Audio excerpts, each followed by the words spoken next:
Hello, friends. The big question that we want to tackle today is, can the ancient wisdom make you a better leader in 2026? In this video, we dive deep into Bhagavad Gita, chapter 6, verse 8, to uncover the secret of equanimity for modern executives, which is very essential.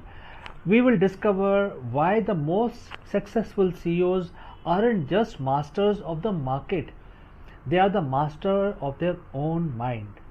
Let us explore this further. Hello, friends. You're most welcome. Namaskaram. Is India on the verge of AI led transformation with Reliance Industries leading the charge? In this video, we break down Mukesh Ambani's massive AI gambit from 2026 annual general body meeting and explore how Reliance is pivoting to become the sovereign backbone of Indian digital economy. From unveiling of Reliance Intelligence to the ambitious build out of a massive AI data center in Jamnagar powered by Nvidia. The latest hardware Ambani is being very big, betting very big, and we analyze 110 plus billion investment roadmap, the integration of AI directly into the geo network, and why Reliance is aiming to make AI for India by India a reality for 1.5 billion people. Let's go. We've all seen the news, but have we truly grasped the scale? The Reliance industry, a titan built on oil, petrochem, and retail, is making a decisive pivot. They are transitioning from telecom giant into a AI first, a group. This isn't just an upgrade; it's a aggressive, calculated AI gambit to become the sovereign backbone of India's digital economy. The question isn't whether they will do it. The question is, are they about to own the future of India's digital landscape? Today, we are deconstructing the strategy, the infrastructure, and the massive shift in the chessboard of Indian technology. Let's dive in. But before that, friends, if you have reached so far, let us know from which city you have tuned in into this particular video. All right, let's move ahead. Let's start with a pivot. For years, Geo was about connectivity. It brought the internet to the masses, democratizing access to data. But connectivity is just a commodity. Once everyone is connected, where do you go from there? You go intelligent. Reliance currently, looking at the strategy about embedding AI into the very DNA of the network. They aren't just selling data plans anymore. They are looking to sell the utility of artificial intelligence. Think of it as a shift from electricity, where you just have the power, to smart grid that knows how to optimize your own load. By integrating AI directly into the ecosystem from Jio Bharat platform to their retail arm, they are creating a closed loop system. When you use their network, you are training their models. And when you use their models, you are staying within their network. This is a definition of the digital moat. They are moving the battlefield from the speed of your internet to the capability of AI tools you interact with every single day. If the AI is the engine, data is the fuel, and Reliance has realized something critical. You cannot rely on foreign cloud if you want to rule the Indian market. You need to become sovereign. You need to think sovereignty. And this is why the Jamnagar infrastructure plays a so significant role. We aren't talking about small server farm. We're talking about massive data centers built to house high performance computing hardware that can process AI models at very high scale. By building this sovereign AI backbone, they achieve two things. One, lower latency. Keeping the data local means faster response for the end user. Number two, data sovereignty. In a world where data privacy is the new gold, Reliance is positioning itself as a trusted custodian of Indian digital information. They are effectively building a national AI cloud. And for an enterprise to have the capital and the land to build this at a scale of a country rather than a company is a structural advantage that hard for competitors to match. And here is where the gambit becomes brilliant. Much of the global AI development happens in English for an English speaking audience. Reliance strategy is AI for India by focusing on multilingual models supporting the 22 major languages. They are unlocking the next billion users who were previously excluded from the AI revolution. This is the democratization of intelligence. Imagine a small business owner in a tier 2 city using a voice activated AI built by Reliance that handles their inventory, their accounting, and their customer queries all in their local dialect. This is not just the feature, it is an economic transformation. By lowering the barrier to entry, Reliance isn't just chasing high end, high tech market, they are capturing the entire pyramid of the Indian economy. Now, is this a guaranteed win? No. A gambit, by definition, involves sacrificing a piece to gain a dominant position. And the risks are real. What are the risks? Number one is regulatory scrutiny. As a company becomes the gatekeeper of country's digital infrastructure, regulator naturally start asking questions about the competition and their liability. Number two is execution speed. AI moves at light speed. Can a massive group maintain the agility of a startup? Number three, the competitors. We cannot forget that the global tech giants are also looking at India and they want to set up big firms in India as well. Reliance is betting that their distribution network, the fact that they are already on your phone, your stores, and your homes, is the ultimate trump card. They aren't just selling technology, they are selling the ecosystem. And in the digital age, ecosystems are how you win. To wrap up, the Ambani AI gambit is the most significant corporate shift we have seen in this decade. It's a transition from being a service provider to becoming an architect of our digital reality. Whether this lead to a new era of prosperity or a concentration of power is something we will have to watch closely. And strategy isn't about what you do today, it's about anticipating the world of tomorrow. It seems that tomorrow is being written in code right here in India. I am Chandrakant, and if you found this breakdown valuable, hit the subscribe button, join our community.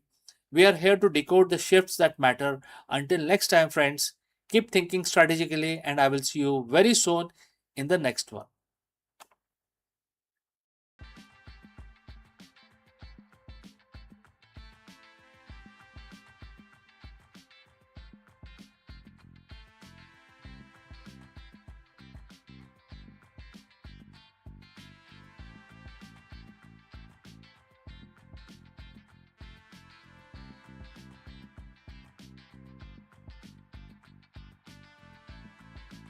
Hello, friends. The big question that we want to tackle today is, can the ancient wisdom make you a better leader in 2026? In this video, we dive deep into Bhagavad Gita, chapter 6, verse 8, to uncover the secret of equanimity for modern executives, which is very, very essential. We will discover why the most successful CEOs aren't just masters of the market, they are the master of their own mind. Let us explore this further. In the world of high stake business, we are taught to chase the gold. We celebrate the record breaking IPOs, the quarterly wins, and the market dominance. On the flip side, we are taught to fear the mud, the PR crisis, the missed targets, and the economic downturns. But as a CEO, and all CEO knows this constant oscillation between euphoria and anxiety is quite exhausting. It leads to burnout, biased decision making, and the leadership style that is reactive rather than strategic. What if there is a way to lead from the place of total stability, a state of mind where your internal peace isn't tied to the stock ticker? Over 7,000 years ago, a profound piece of wisdom was shared on a battlefield that is more relevant to the modern boardroom than any MBA syllabus. It comes from Bhagavad Gita, chapter 6, verse 8. Today we are going to dive deep and break down how this one verse can transform you into a unshakable CEO. So friends, if you have reached this far, please inform us from which city you have tuned in and in which language you are watching this video. This will help us determine the reach of our channel. Alright, let's proceed further. Let us look at the verse itself. The quote starts, "A person is said to be established in self-realization and it's called a yogi when he is fully satisfied by the virtue of the acquired knowledge and realization. Such a person is situated in transcendence and is self-controlled. He sees everything, whether it is pebbles, stone, or gold, as one and the same thing." Quote close. For a CEO, this doesn't mean you stop caring about your company. It means you change your relationship with the results. The verse identify three key areas, three key traits of the unshakable leaders. First, acquired knowledge combined with practical experience. Obviously, you can't shake that off.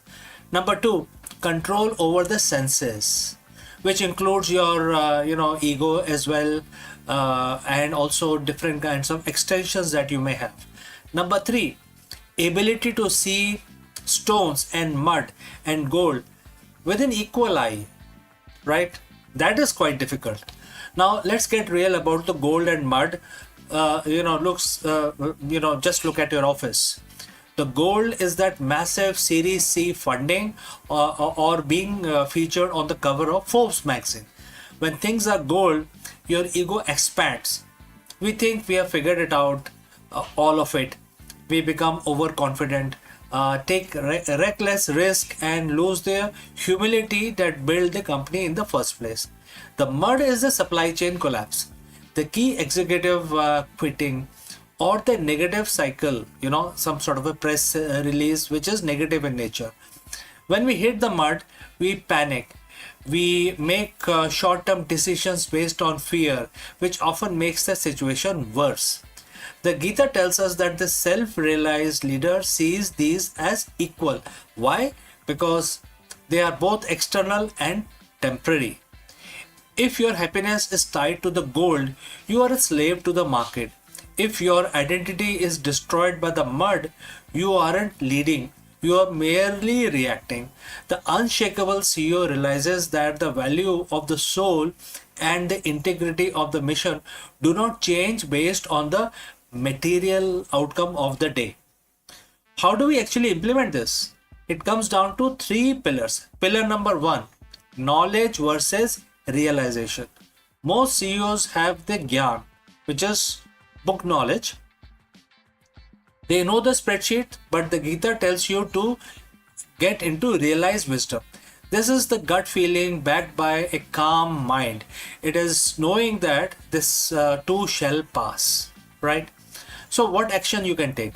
When the crisis hit, don't just look at the data. Sit in silence for 5 minutes to separate your identity from the problem. Alright, moving on to the pillar number 2. Sensory mastery. In modern terms, this is the emotional intelligence. Your senses react to notification, angry emails, and market rumors. A leader, who has a filter, they can choose which input to react to. They don't let a bad morning meeting ruin $1 billion afternoon strategy, right? You need to keep them separate. Moving on to pillar number 3, the equal vision. This is the hardest part. Seeing gold and stones as equal doesn't mean you trade gold for stones. It means you don't let the gold intoxicate you and you don't let the stones depress you. You remain your behavior is very steadfast like a rock, the unchanging center of the storm. When you become unshakable, your decisions, making capability improves. In fact, it improves so good, it becomes clinical in nature. Think of a surgeon. A surgeon cannot afford to be excited by the patient's wealth or disgusted by their wounds. They must see their anatomy as it is to perform the operation. The unshakable CEO performs market surgery because you aren't desperate for the gold or terrified of the mud. You see the truth of the situation. You see opportunities where others see disaster. You see risk where others see easy wins. This objectivity is the highest form of business intelligence. Becoming an unshakable CEO isn't the weekend workshop. It's a daily practice of returning to your center.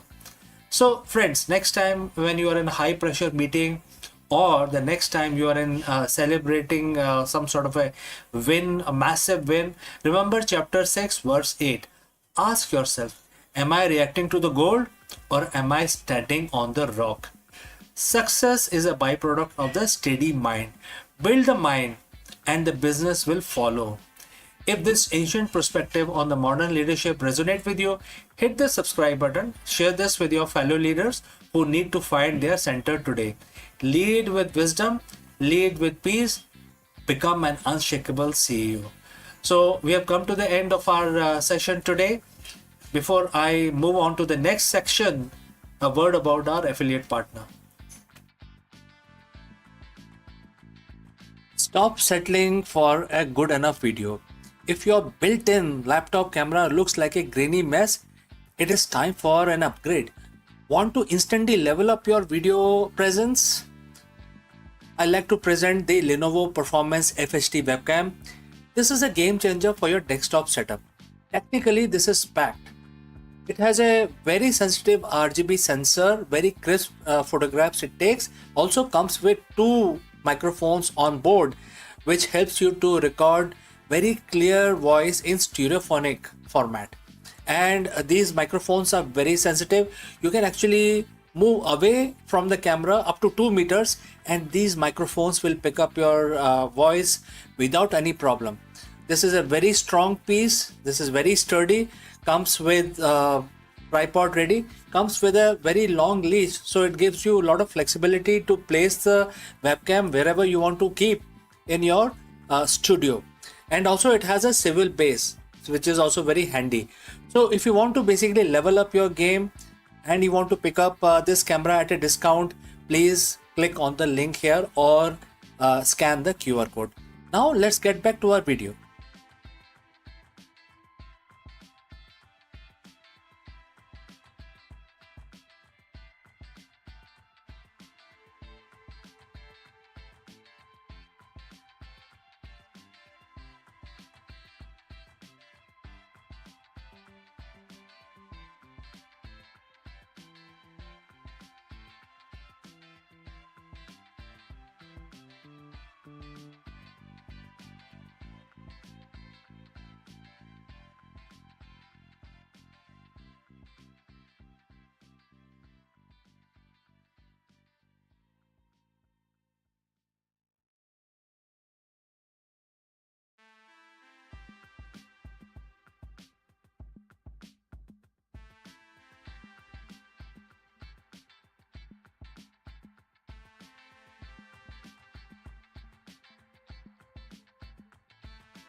Hello friends, welcome to Akulmach Live.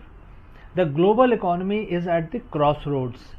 In this video, we break down why the next 72 hours are the most critical window for 2026 for investors, for business leaders, and also for the policymakers. With the outbreak of conflict in the Middle East and the recent IMF World Economic Outlook warning of a drop in the global growth rate to 3.1%, and therefore the stakes has never been so high. So what we got to do, what we should be aware of, stick around because we are going to discuss all of this. Right now, as you're watching this, a timer is ticking. It isn't just a countdown for a market opening or a single earning report.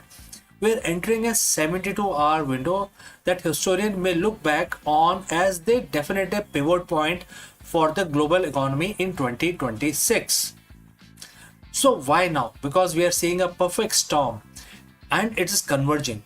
We have a volatile conflict in the Middle East that is threatening the world's most vital energy arteries.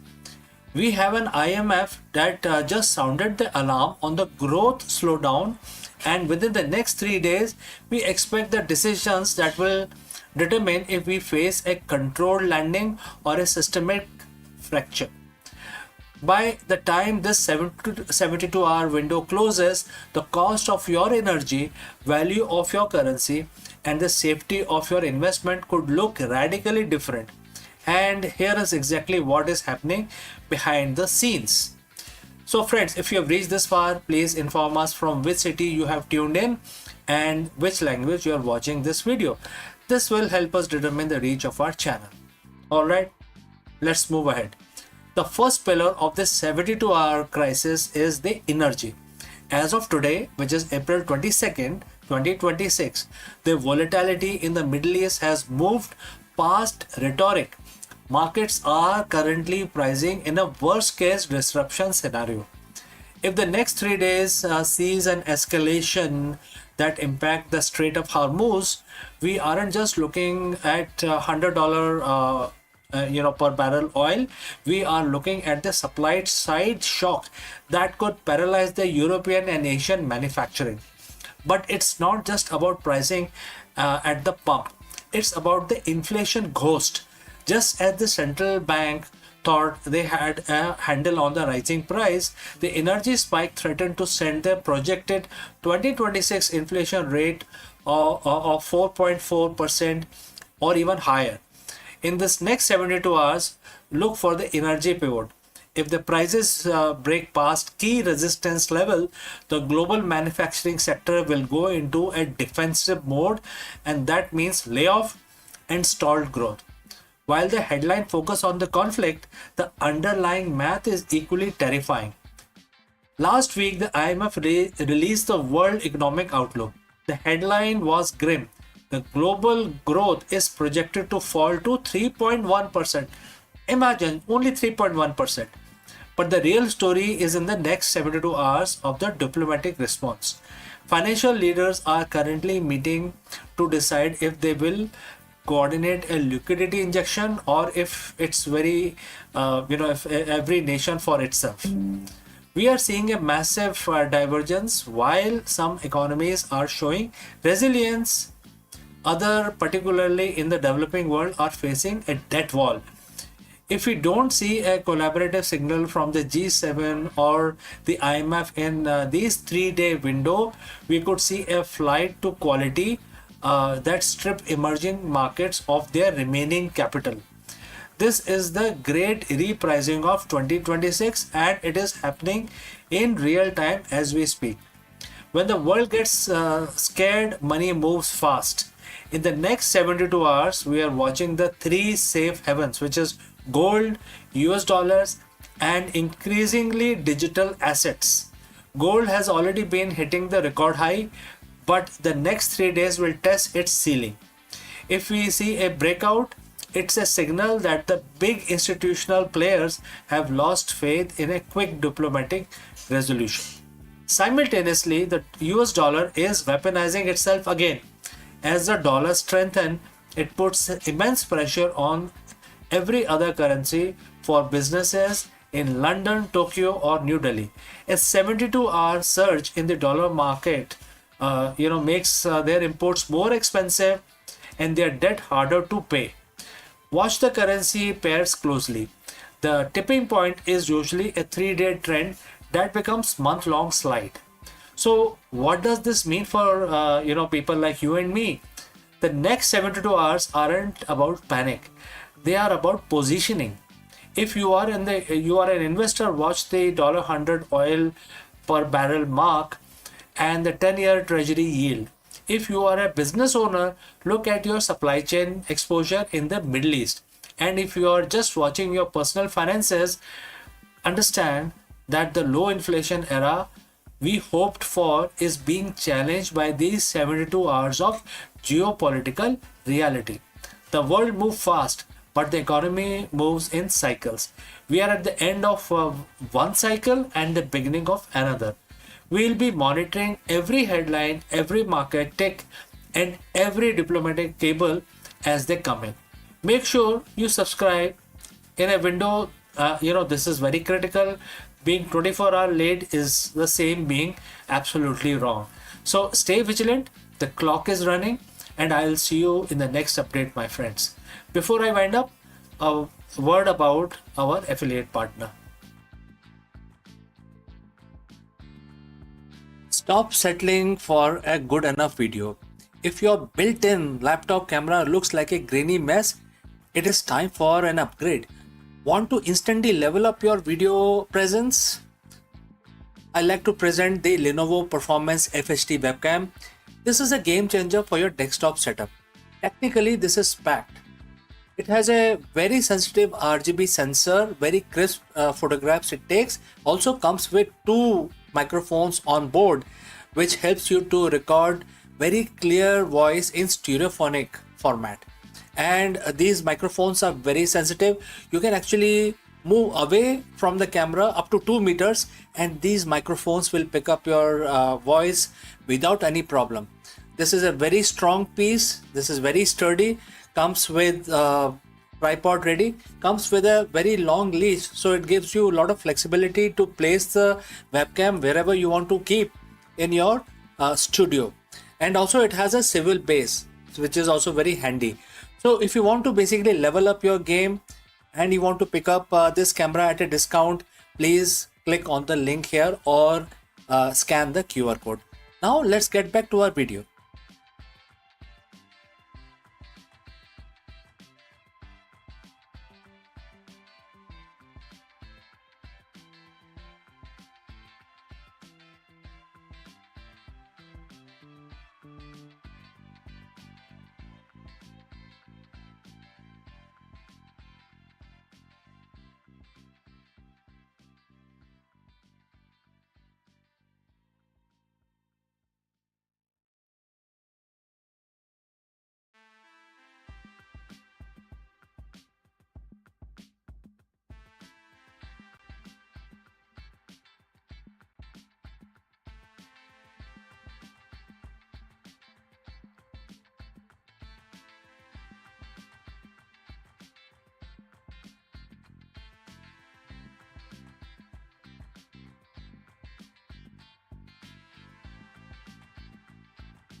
Friends, the universe isn't just expanding, it is going somewhere.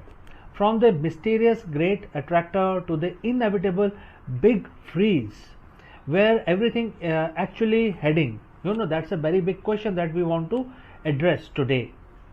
In this video, we trace the ultimate trajectory of every star, galaxy, and atom in existence. Have you ever wondered about the final destination of the cosmos while we go about our daily lives?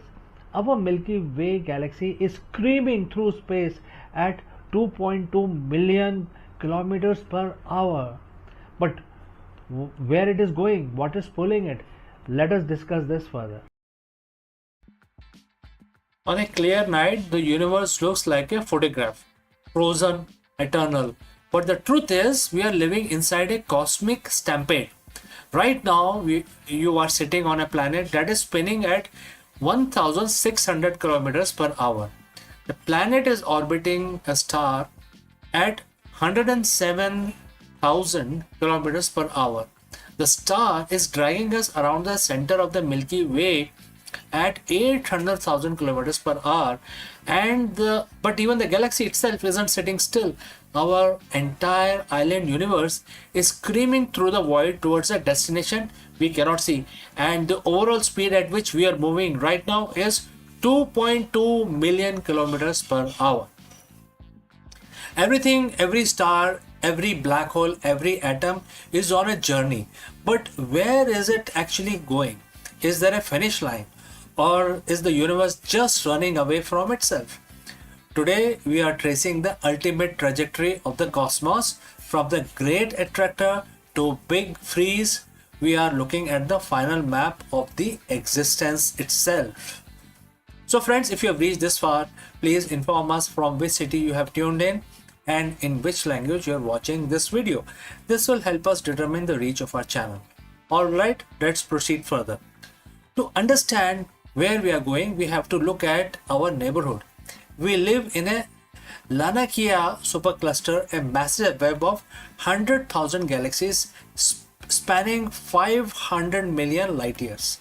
For decades, the astronomer noticed something strange. The Milky Way and our neighboring galaxies aren't just drifting, they are being pulled.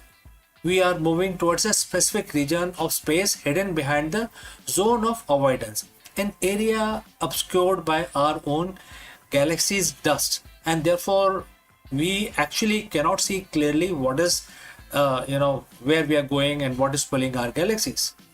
We call this mystery the great attractor. It's the gravitational anomaly so massive it is warping the movement of the galaxies across hundreds of millions of light years. It's like cosmic drain, and we are the water circling it. But here is the twist. We will likely never arrive at that point. Why? Because while gravity is trying to pull us together, something else is trying to rip us apart. In the late 1990s, we discovered the universe isn't just expanding, it is accelerating. This is thanks to the dark energy, a mysterious force that makes up roughly about 68% of the universe. Think of it like this. Gravity is the glue trying to hold the room together, but the dark energy is the floor constantly stretching in every direction. Because space is expanding faster than the speed of light at great distances, the great attractor is actually losing the tug of war. Eventually, the expansion will become so fast that even the pull of the Lanakia won't be enough to hold us into this particular group. We are entering an era of the great divorce. In few billion years, every galaxy outside our local group will disappear beyond the cosmic horizon. They will be moving away so fast that their light will never reach us again. We will be left in a lonely, dark neighborhood. So if we aren't hitting the great attractor, what is our immediate destination then in that case? So in about 4.5 billion years, our own galaxy has a date with destiny. The Andromeda galaxy is currently heading straight for us at 110 kilometers per second, very high speed. This isn't a crash, it's a dance. The two galaxies will pass through each other, their stars rarely colliding because the space is so empty. Gravity will eventually pull them back together, merging them into a single massive elliptical galaxy dubbed as Milkomeda. By the time this happens, our sun will have become a red giant, likely swallowing the Earth. The solar system as we know it will be done, but the atoms that made up our body will be part of the brand new giant star system. But where does the journey finally end? If the expansion continues forever, we reach the ultimate destination, the big freeze, also known as the heat death of the universe. As the space stretches, the gas needed to create stars become too thin. One by one, the light of the universe goes out. The stelliferous era ends, which is known for star formation, and therefore the stars will stop forming. And the degenerate era will begin. Only white dwarf, neutron stars, and black hole will remain. The black hole era will be the third one when black holes eventually evaporate through Hawking radiation. So, what is left? A universe at a uniform temperature of nearly absolute zero, no energy, no movement, no time. Everything that was once a planet, a person, or a galaxy will be reduced to thin mist of photons and electrons drifting in an infinite cold dark. It sounds bleak, but look at in another way. We are living in the golden age of the universe, a brief, brilliant window where the stars are close enough to see and the galaxies are close enough to touch. Everything is moving away, yes, but that makes the fact that we are here right now witnessing it, and all the more miraculous things are going to happen in the near future. We might not like where the universe is going, but we can only imagine what a view we have on the way there, right? So friends, thanks for watching, and if you want to keep exploring the edge of the cosmos, subscribe and join for the next journey. Until next time, before we wind up today's session, a word about our affiliate partner. Stop settling for a good enough video. If your built-in laptop camera looks like a grainy mess, it is time for an upgrade. Want to instantly level up your video presence? I like to present the Lenovo Performance FHD webcam. This is a game changer for your desktop setup. Technically, this is packed. It has a very sensitive RGB sensor, very crisp photographs it takes. Also comes with two microphones on board, which helps you to record very clear voice in stereophonic format. And these microphones are very sensitive. You can actually move away from the camera up to 2 meters and these microphones will pick up your voice without any problem. This is a very strong piece. This is very sturdy. Comes with tripod ready. Comes with a very long leash, so it gives you a lot of flexibility to place the webcam wherever you want to keep in your studio. And also it has a swivel base, which is also very handy. So if you want to basically level up your game and you want to pick up this camera at a discount, please click on the link here or scan the QR code. Now let's get back to our video.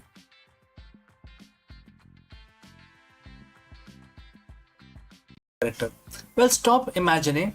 On April 20th, 2026, the media landscape shifted on its axis. Warner Brothers Discovery shareholder officially voted to approve a massive $110 billion merger with Paramount Skydance. It is a deal that essentially kills the streaming war, as we know them from the last decade. We aren't just looking at another merger, we are looking at the birth of media titans specifically designed to survive the wreckage of the peak TV era. But this wasn't a smooth ride. It involved a hostile bid, a rejected offer from Netflix, and a shareholder revolt over executive payouts that would make Roman Emperor blush. Today we are breaking down the WBD Paramount power play. What happens to the Max and Paramount Plus? Why does the shareholder reject David Zaslav's massive bonus? And most importantly, how does this affect your subscription bill? So friends, if you have reached this far, please let us know from which city you have tuned in and in which language you are watching this video. This will help us determine the reach of our channel.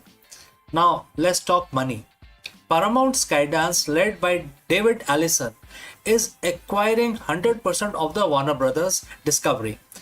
The price tag, what is this price tag? It is $31 per share in cash. When you factor this WBD significant debt, the total enterprise value hit a staggering $111 billion. This wasn't WBD's first choice. Earlier this year, Netflix actually tried to swoop in 72 billion bid for just the studio and the streaming assets. But Paramount went for the all or nothing strategy. They didn't just want the movies, they wanted the cable network, the news, and the sports. By February 27th, Netflix blinked. They cited capital discipline and walked away. Paramount, backed by Allison family, which is, of course, you know Allison, right? The Larry Ellison family. Larry Ellison is the founder of Oracle, also very famous entrepreneur, globally known. And Redbird Capital. They both stepped up with the cash. WBD shareholders are now overwhelmingly given their blessings with 1.7 billion votes in favor. However, the deal isn't closed yet. It's expected to finalize in Q3 of 2026, pending some very intense regulatory scrutiny. So what does this mean? It's all about synergy. The goal here is to create a next generation media company. Think about the intellectual property, which is IP library, they now control together as one entity. We're talking about DC Universe meeting Mission Impossible, right? The Game of Thrones alongside Star Trek, SpongeBob SquarePants, Sesame Street under one banner. But the biggest change for us as a consumer, the super streamer, managed managed by the combined entity, and the people who are going to manage this whole thing have already hinted that Max and Paramount Plus will eventually merge into a single platform. For the companies, this saves billions, specifically 6 billion annually by this change. Alright, so they no longer have to pay for the two separate tech stacks, two marketing departments, or two set of overhead. For the viewer, it means one app to rule, to view all of them, to rule all of them. But it also means less competition, which historically lead to, you guessed it, price hike. So if there is no competition, they have consolidated the market. They are free to put any price tag, whatever they want, right? There is no pressure from the market. So if there is one thing that keeps the lights on the old media, it's the live sports. And this merger creates an absolute juggernaut. Combined, WBD and Paramount now holds the right to the NFL via CBS, NCAA March Madness, NHL and MLB championship leagues, the Olympic internationally, and the PGA tours and UFC. In a world where Amazon and Apple are trying to buy their way into sports, this combined entity becomes the must-have partner for every major league. They have the broadcast reach of CBS for the big games and streaming flexibility of Max for everything else. This is their shield against Netflix, which has only recently started dipping its toes into live events. Now, let's get to the spicy part. While the shareholder loved the deal, they hate the exit packages. WBD CEO David Zaslav, a man often criticized for his aggressive cost-cutting and vaulting of completed films, was lined up for a golden parachute worth $850 million as an exit for himself. At the special meeting on April 23rd, shareholders voted forcefully against these executive payouts. 1.4 billion votes were casted against the compensation packages. Now, here is the kicker. The vote is non-binding. Technically, board can still pay him, but the message is clear. Hollywood creators and investors alike are tired of seeing massive executive bonuses while the industry suffers through layoffs and budget cuts. Even Hollywood legends like Denis Villeneuve and David Fincher signed an open letter opposing the consolidation, fearing it will lead to fewer choices and less creative freedom. So, is the deal done? Not quite. The US Department of Justice and the UK regulatory bodies are currently looking at this with a magnifying glass. Senators like Elizabeth Warren have already called it an antitrust disaster that threatens to raise prices for American families. If the deal doesn't close by September 30th, a ticking fee, kick in Paramount will have to pay WBD shareholders an extra 25 cents per share every quarter. It's a massive incentive to get across the finish line fast. The streaming war started as a race to see who could spend most money to get the most subscribers. This merger proves that the race is over. The new game is now known as survival. By joining forces, WBD and Paramount aren't trying to win the war, they're trying to make sure they are the last ones standing. So, what do you think, friends? Is this a super streamer you have been waiting for? Or are we just watching the slow death of a variety in Hollywood? Let me know in the comments below. And don't forget to hit that subscribe button to stay updated on the most massive media mergers of our lifetime. And I will see you again in the next one. Before I go, a word about our affiliate partner. Stop settling for a good enough video. If your built-in laptop camera looks like a grainy mess, it is time for an upgrade. Want to instantly level up your video presence? I like to present the Lenovo Performance FHD webcam. This is a game changer for your desktop setup. Technically, this is packed. It has a very sensitive RGB sensor, very crisp photographs it takes. Also comes with two microphones on board, which helps you to record very clear voice in stereophonic format. And these microphones are very sensitive. You can actually move away from the camera up to 2 meters and these microphones will pick up your voice without any problem. This is a very strong piece. This is very sturdy.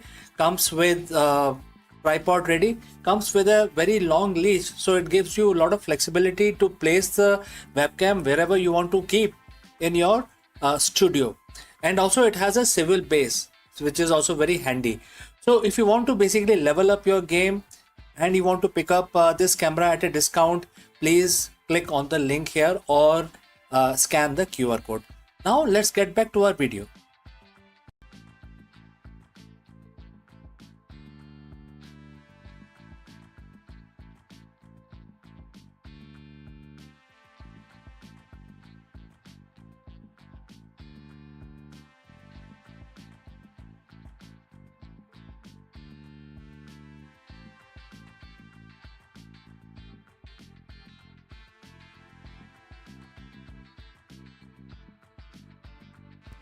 Hello friends and namaskar.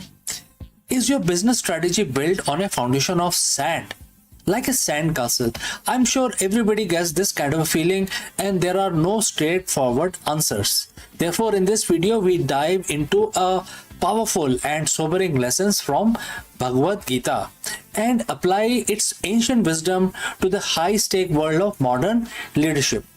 Many CEOs and entrepreneurs fall into the trap of hollow hustle, achieving massive metrics, scaling operations, and they acquire vast knowledge only to find that their efforts feel empty or ultimately fail.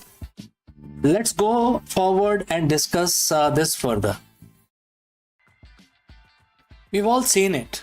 The CEOs who have everything, the corner office, the soaring stock price, a strategy that looks flawless on a PowerPoint deck.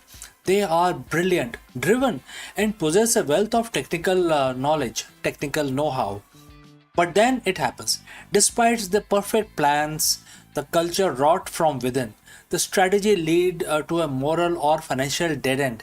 The growth wasn't sustainable because it wasn't grounded in anything real. In the corporate world, we call this a strategic failure. But 7,000 years ago, the Bhagavad Gita called it something else. It called it a spell. Today we are looking at chapter 9, verse 12 of Gita. This isn't just a religious text, it's a psychological mirror for every leader who has ever wondered why their hard work felt like total waste. So friends, if you have reached this far, please inform us from which city you have tuned in and in which language you are watching this video. This will help us determine the reach of our channel. Alright, let's proceed further. Let's look at the verse, and the quote starts. They came under the spell of the material energy, embracing demonic and atheistic belief. Alas, all their hopes for liberation, their fruitive actions, and their knowledge are a total waste. Quote close. To a modern CEO, words like demonic or spell might sound out of place, but let's translate them into business language and let's give it a business context. The spell is what we call a confirmation bias or a corporate myopia. It is when you are mesmerized by a short-term matrix and material energy, which is the profit, the clout, and the vanity matrix that you lose, and therefore you lose sight of reality. Demonic and atheistic beliefs in a business context isn't about theology. It's the belief that you are the sole creator of your success, that ethics are hurdle to be cleared, and that people are just resources to be used. So Bhagavad Gita warns that when a leader operates from this place, three specific things become a total waste. Every CEO, every CEO has a hope for liberation. In business, this is your exit strategy. It's the IPO, the acquisition, the freedom you think you will find once you hit a certain valuation. But verse 12 says these hopes are waste if they are built on demonic foundation. Why? Because if your strategy is driven by ego rather than purpose, you never actually become free. You become a slave to the next quarter, the next competitor, and the next ego-driven goal. You aren't leading a company, you are running a treadmill that has no off switch. Next, Gita mentions fruitive action. This is the heart of every business. The execution, the marketing campaign, the R&D, and the pivots. We have seen CEOs execute brilliant fruitive actions that lead to disasters. Think of massive corporate scandals of the last decade. Those leaders were smart. Their actions produce fruits, which is, in other words, money. And therefore, this is all short terms. But because those actions embrace atheistic belief, meaning they ignored the universal laws of integrity and service, the fruits was poisonous. The result?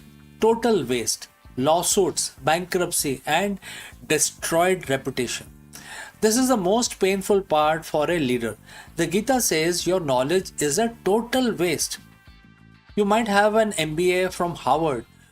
You might know every trend in the AI and fintech, but if that knowledge is used merely to serve the material spell, to manipulate market or exploit people, it becomes completely useless. True knowledge, according to Gita, should lead to, sort of realized wisdom. Without a moral compass, your data and your insights are just tools for your own downfall. So how does a CEO avoid the dead end? The solution isn't stop being ambitious. It's to change the source of your ambition. Break the spell. There are few things, starting with breaking the spell. Audit your motivations. Are you doing this for the material energy, which is ego slash status, or for the dharma, which is purpose and duty? So you must ask this question. Second, reject the demonic models. Stop seeing your business as a machine and start seeing it as an ecosystem that must add value to the world. Third, validate your knowledge. You must ensure your strategy passes the integrity test. If your plan requires you to abandon your value to succeed, the Gita tells you right now it will be a total waste. Lead with purpose, and your actions will finally bear fruit that lasts longer. So, friends, what do you think about this? Thanks for watching. If this ancient perspective or on the modern leadership resonate with you, hit the subscribe button, share this video with leaders who need to hear this, and I will take your leave today, only to catch you again in the next one. Before I go, a word about our affiliate partner. Stop settling for a good enough video. If your built-in laptop camera looks like a grainy mess, it is time for an upgrade. Want to instantly level up your video presence? I like to present the Lenovo Performance FHD webcam. This is a game changer for your desktop setup. Technically, this is packed. It has a very sensitive RGB sensor, very crisp photographs it takes. Also comes with 2 microphones on board, which helps you to record very clear voice in stereophonic format. And these microphones are very sensitive. You can actually move away from the camera up to 2 meters, and these microphones will pick up your voice without any problem. This is a very strong piece. This is very sturdy. Comes with tripod ready. Comes with a very long leash, so it gives you a lot of flexibility to place the webcam wherever you want to keep in your studio. And also it has a swivel base, which is also very handy. So if you want to basically level up your game and you want to pick up this camera at a discount, please click on the link here or scan the QR code. Now let's get back to our video.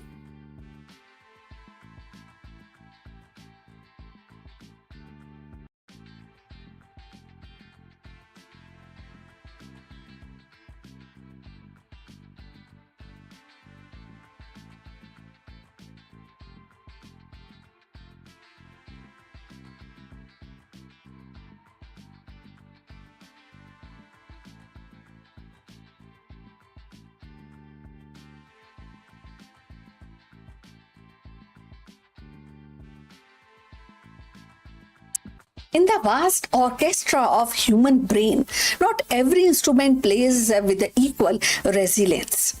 Some neuron hum steadily through life's symphony, while other trembles at the faintest discord.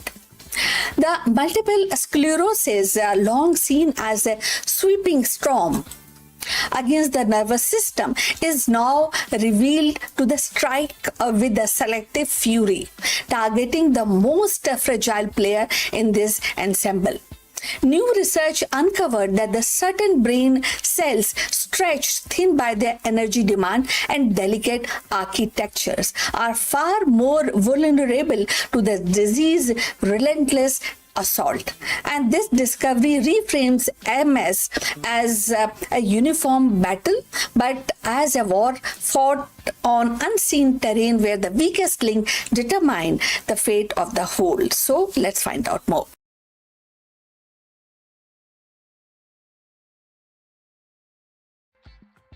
Multiple sclerosis, MS, has been understood as a disease of the immune system gone awry, stripping away the protective myelin sheath that insulate the nerve fiber.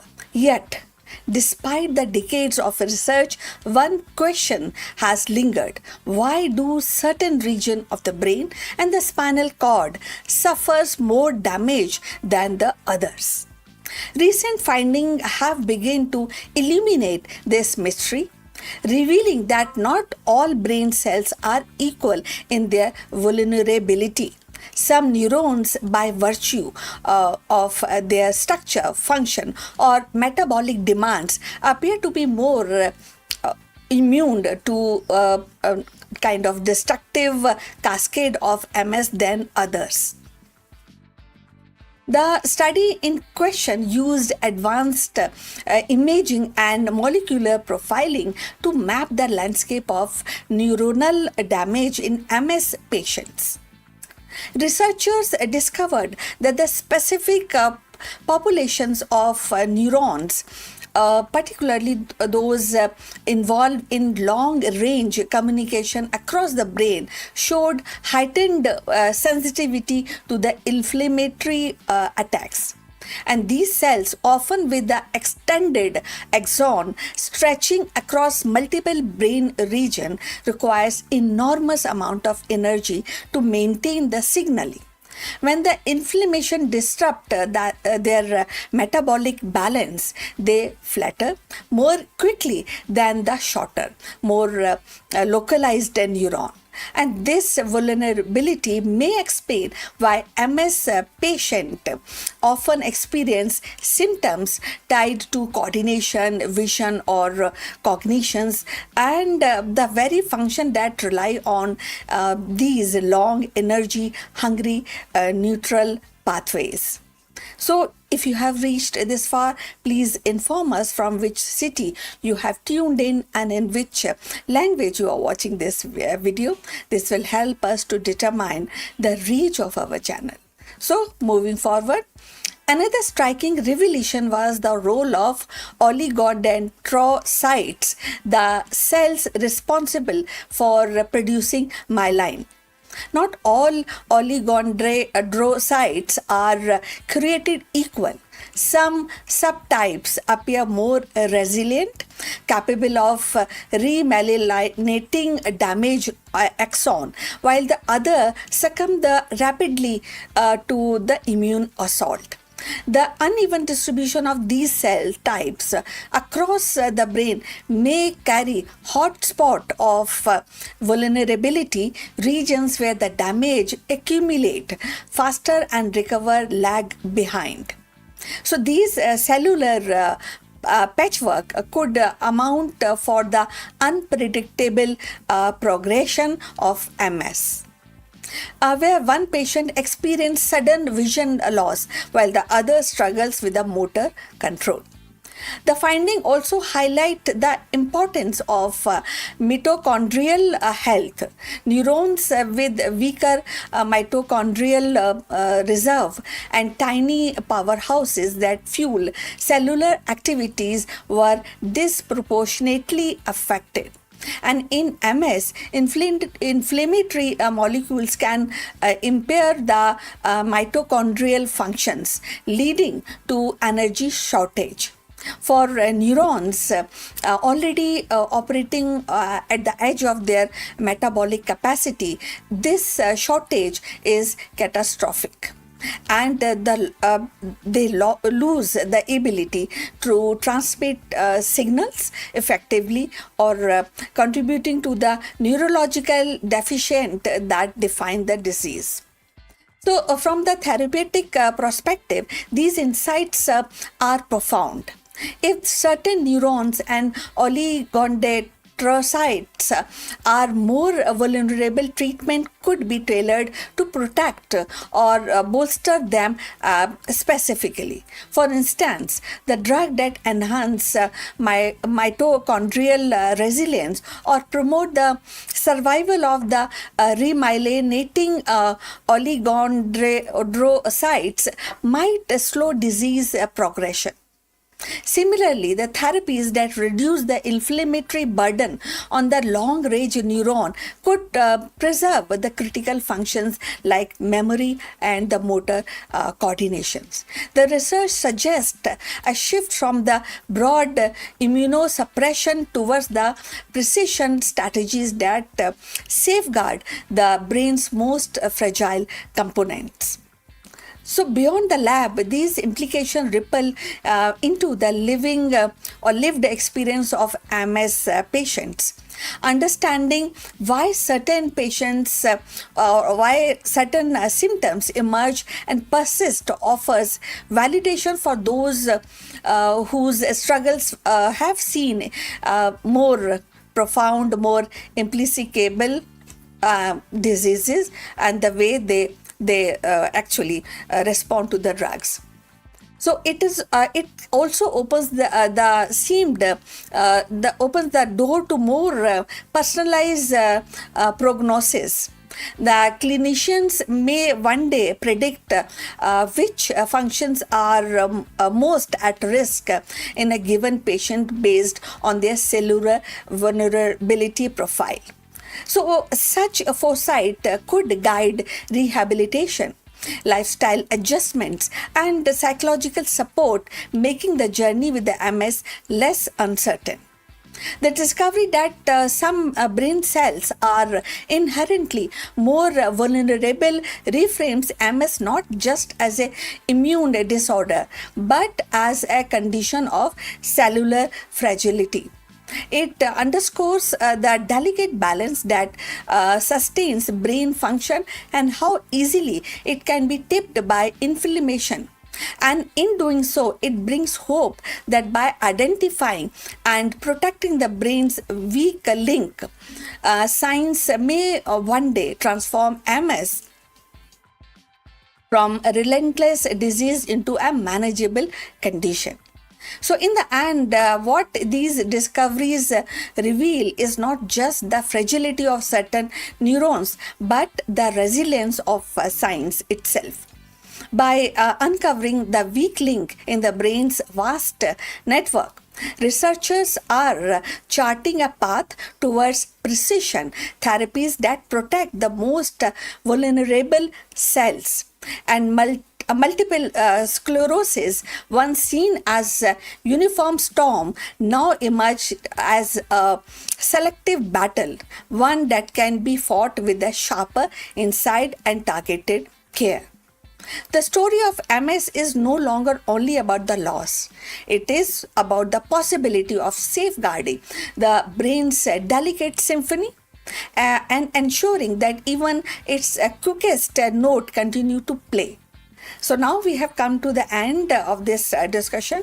Look forward for your comments on this subject. Thanks for watching, and feel free to put your questions regarding today's content. Please subscribe our channel and see you in the next one. But before we end, few words from our affiliate partner. Stop settling for a good enough video. If your built-in laptop camera looks like a grainy mess, it is time for an upgrade. Want to instantly level up your video presence? I like to present the Lenovo Performance FHD webcam. This is a game changer for your desktop setup. Technically, this is packed. It has a very sensitive RGB sensor, very crisp photographs it takes. Also comes with 2 microphones on board, which helps you to record very clear voice in stereophonic format. And these microphones are very sensitive. You can actually move away from the camera up to 2 meters and these microphones will pick up your voice without any problem. This is a very strong piece. This is very sturdy. Comes with tripod ready. Comes with a very long leash, so it gives you a lot of flexibility to place the webcam wherever you want to keep in your studio. And also it has a swivel base, which is also very handy. So if you want to basically level up your game and you want to pick up this camera at a discount, please click on the link here or scan the QR code. Now let's get back to our video.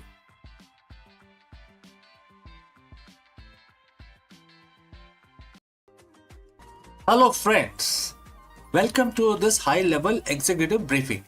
We explore the profound leadership wisdom found in Bhagavad Gita. While the modern corporate culture often drives leaders towards external validation and endless doing within quotes, this ancient verse reveals that the most effective leadership comes from a state of internal being. The inside-out executive breaks down how the concept of the yogi, one who is happy within and flooded with self-enlightenment translate directly to the modern C-suite. Learn how to translate and transition from reactive management to proactive sovereignty. Let us explore this thought further. Welcome once again. We live in an era of the extreme leadership. We are taught that more we do, more we achieve. We track KPIs, market share, and quarterly growth. But there is a paradox at the top. Many executives have reached the pinnacle of the material success while they feel more hollow than when they started. Why is it that more we gain on the outside, the more we feel we are losing on the inside? Today we are looking for the answers in a 7,000-year-old text. We are exploring Bhagavad Gita chapter 5 verse 24. It offers a blueprint of what I call the inside out executive. Let's look at the verse itself, and Bhagwan Krishna says, and the quote starts, "A yogi is happy within. He sees God within himself. He is flooded with self-enlightenment. He attains the liberation from material existence and unite with the divine." And the quote close. So friends, if you have reached this far, please inform from which city you have tuned in and in which language you are watching this live stream. This will help us determine our reach. Alright, let's proceed further. To the modern CEO, words like yogi or divine might feel distant. But let's translate this into a language of the leadership. A yogi is simply a person of the perfected discipline. Happy within himself means you are emotional, in your emotional state is no longer a hostage to the stock market or a boardroom meeting. Flooded with self-enlightenment is what we now call high-level intuition and clarity. This verse isn't about retiring to a cave. It's about becoming an unshakable in the boardroom. Most leaders are outside in. If the company performs, they are happy. If the media criticize them, they are miserable. Their internal world is a mirror of their external environment. The inside-out executive flips the script. Verse 5.24 tells us that the source of joy must be internal. When you are happy within, you lead from a place of abundance rather than scarcity. You aren't making decisions because you are afraid of losing your status. You are making them because they are the right thing to do. This is where the self-enlightenment comes in. When the noise of ego and anxiety is silenced, you gain the quiet mind. In that quiet, you see the God within, or in professional terms, you access your highest intelligence. Now let's talk about the most provocative word in this verse, liberation. In the Gita, this is the moksha, which is freedom from cycle of birth and death. For an executive, this is freedom from the material grind. Think about it. How much of your stress comes from things you cannot control? The economy, the competition, the global supply chain. Liberation means you are no longer a slave to these outcomes. You perform your dharma, which is your duty, with 100% intensity, but your soul isn't crushed if the result fluctuate. Ironically, this detachment makes you more powerful. A leader who doesn't need a specific outcome to feel whole is the most dangerous person in a negotiation. You have nothing to lose because your fulfillment is already locked in internal space. So how do we apply this tomorrow morning, right? First, the morning audit. Before you check your emails, which is coming from outside, check your inside. Spend 5 minutes in silence. Find that internal happiness before the world tries to give you its version of it. Alright? Number 2, intellectual detachment. During a crisis, ask yourself, is my happiness based on solving this, or is my happiness constant while I solve this? Right? Number 3 is lead by light. So verse 5.24 mentioned about flooded with light. Be the leader who brings clarity to the room, not heat. If you are enlightened within, you illuminate the path for everyone else. The verse ends by saying the yogi unite with the divine. In leadership, this is the union of the purpose and action.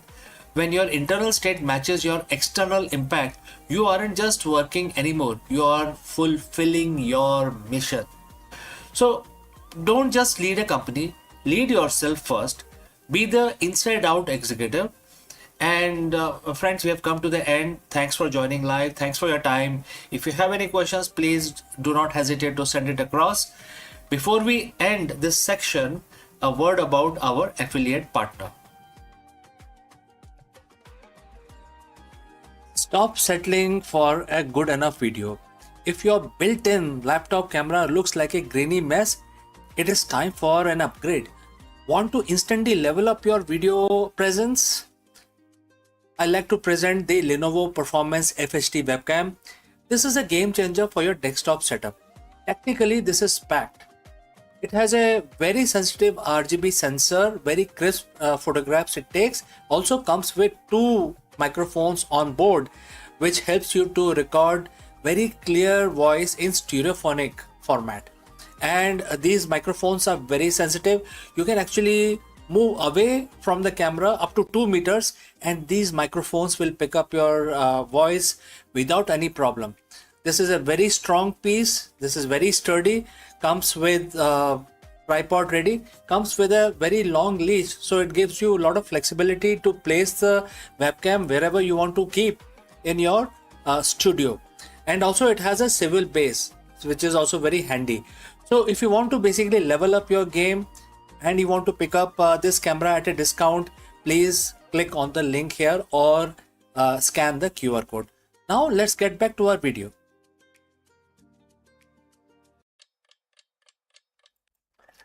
नमस्कार दोस्तों, आपका स्वागत है। और हर रोज की तरह हम भगवान की पूजा करके अपना दिन आरंभ करेंगे। आज शुक्रवार है, फ्राइडे, तो आज तो लक्ष्मी जी का पूजन बनता है। तो हम लक्ष्मी जी का एक मंत्र पढ़ेंगे, 11 दफा पढ़ेंगे और इस काउंटर का इस्तेमाल करेंगे। जैसे आप जानते हैं हमारे पास एक काउंटर है जिससे हम आसानी से नंबर निकाल सकते हैं। वैसे आप जैसा चाहे वैसा कर सकते हैं। आप माला का इस्तेमाल कर सकते हैं। आप अपने मस्तिष्क में, अपने ब्रेन के अंदर भी गिन सकते हैं। तो जैसे आपको कंफर्टेबल हो आप करें। ये इस मंत्र का हम जाप करेंगे। आप हमारे साथ जुड़ें और इस मंत्र का जाप करें। चलिए हाथ जोड़ के हम लक्ष्मी जी का ध्यान करते हैं और अब मंत्र शुरू करते हैं। श्री ह्रीं क्लीं श्री सिद्धाय लक्ष्मी नमः।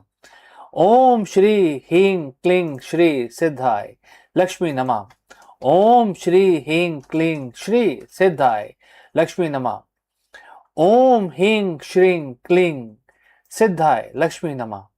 ओम ह्रीं श्रीं क्लीं श्री सिद्धाय लक्ष्मी नमः। ओम श्री ह्रीं क्लीं श्री सिद्धाय लक्ष्मी नमः। ओम श्री ह्रीं क्लीं श्री सिद्धाय लक्ष्मी नमः। ओम श्री ह्रीं क्लीं श्री सिद्धाय लक्ष्मी नमः। ओम श्री ह्रीं क्लीं श्री सिद्धाय लक्ष्मी नमः। ओम ह्रीं श्रीं क्लीं श्री सिद्धाय लक्ष्मी नमः। ओम श्री ह्रीं क्लीं श्री सिद्धाय लक्ष्मी नमः।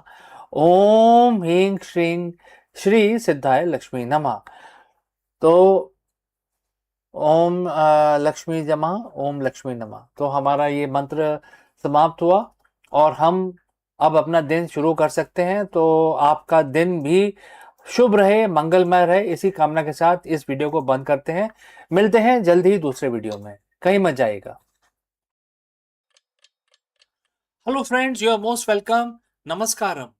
In today's volatile market, CEOs are constantly looking for sustainable edge.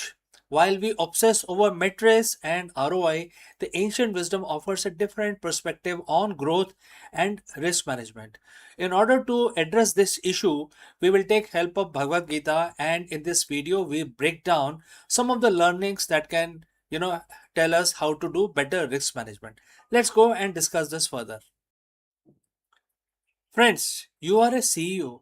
You live life by the key performance indicator. You look at the balance sheet, quarterly projections, and market share percentage. You are wired to believe that everything in business must have an immediate, measurable return on investment. If it doesn't scale, if it doesn't hit the bottom line today, you are told that it's a waste of time. But what if I told you that there is one specific investment, that is one strategy that defies the laws of quarterly accounting? What if I told you that in world of high frequency volatility, the most efficient thing you can do for your company is to commit to a path that seemingly doesn't offer a quick payout? So friends, if you have reached so far, please let us know from which city you have tuned in. Now let's move ahead. Today we are going to look at 5000-year-old business strategy from Bhagavad Gita. It's a verse that every CEO who is worried about longevity of their brand needs to, internalize. Following the path of dharma will never go waste, and that is where that is the first stanza of the verse. It will never hamper your progress, whereas even a little advancement will save you from many dangers. This is chapter 2, verse 40 of Bhagavad Gita. Now let us break it down. First, the word dharma. In business, especially in the business context, think of dharma not just as religion, but as your purpose or your right action. It is the alignment of your organization with its core values, its truth, and the responsibility to the ecosystem it operates in. The words make two massive claims. First, it will never go waste. Second, it saves you from many dangers. Let's look at why this is the ultimate competitive advantage. In business, we often view purpose or the ethics as a luxury. We think once I hit my revenue target, then I'll focus on the purpose. We treat it as an expense, something that sits in the charity budget, not the growth budget, etc. But the Gita argues the opposite. It says that the action taken in alignment with your true purpose never go waste. Think about compounding interest. When you start a business, your early efforts often yield zero visible results. You are pouring time, money, and soul into a product or a culture that hasn't taken off yet. But the traditional matrix, that is wasted time, but Dharma says no. So, as per the tradition, you will think, oh, it's completely gone case and time wasted and revenue loss. But Dharma says no. Every ethical decision, every moment of the integrity, every time you choose the right thing over the easy thing, you are building a brand equity that is invisible to your competitors. It is not wasted, it is compounding. When a crisis hit, that bank account of trust and purpose is exactly what keeps your company solvent. Now look at the second part of the verse. Even the little advancement will save you from many dangers. This is essentially the ancient definition of anti fragility. We spend millions on risk management, legal teams, and compliance.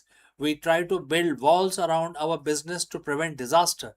But the Gita suggests that the most effective mitigation management strategy isn't a firewall, it is your purpose. When your company is grounded in a strong why, a deep sense of dharma, you become immune to the dangers that destroys other companies. What are those dangers? First, danger of being irrelevant. When your purpose is clear, you don't chase fads. You stay focused. That prevents you from burning out your resources on projects that don't matter. Number two is danger of culture decay. If your culture is built on easy money rather than purpose, it crumbles under pressure. But a purpose driven team, when they stay, they can stay steady through the storm. And lastly, the danger of ethical blindness. We've all seen the headlines. CEOs who lost everything because they ignored the small ethical corner they cut. The verse tells us that even a little advancement, a small daily commitment to doing what is right, act as a radar, alerting you to danger before they become catastrophes. So, how do you actually apply this? You're not a monk, You are a CEO. You have a payroll that you want to basically meet for your employees. Here is your three-step strategy that you can actually use to operationalize this dharma. Number one, integrity audit. Once a week, ask yourself, are you doing this because it's the right thing for your customers and your long-term vision, or because it is the path of the least resistance? If it is latter, you are deviating from your path. Number two, protect a small win. Don't dismiss the small ethical wins. Did you treat a junior employee with respect today? That's your dharma. Did you correct a minor error in a report that no one would have noticed? That's your dharma. There are small advancements that build your resilience. And lastly, long term horizon. When making a decision, extend your time horizon. If you make the decision, will it still hold up 10 years down the line? If the answer is no, you are inviting danger. If the answer is yes, you are building a legacy. The market changes, technology become obsolete, your competitors will innovate, pivot, and potentially disrupt you. But one thing that cannot replicate is the weight of the company that is grounded in its purpose. So Bhagavad Gita reminds us that we are not just running companies, we are building legacies. And a legacy is only as strong as the integrity with which it was built. So stop worrying about whether your purpose is efficient enough. Stop measuring your soul by this quarter's ROI. Start doing the work. Build the foundation, because as the text says, your effort will never go waste, and it will be the very thing that saves you when the market turns against you. My name is CK, and if you're ready to lead with a new level of clarity, I want to hear from you. What is that one small advancements you are going to make this week to align your business with its true purpose? Drop this particular statement in the comments below, and I will catch you again very soon in the next one. Namaskar.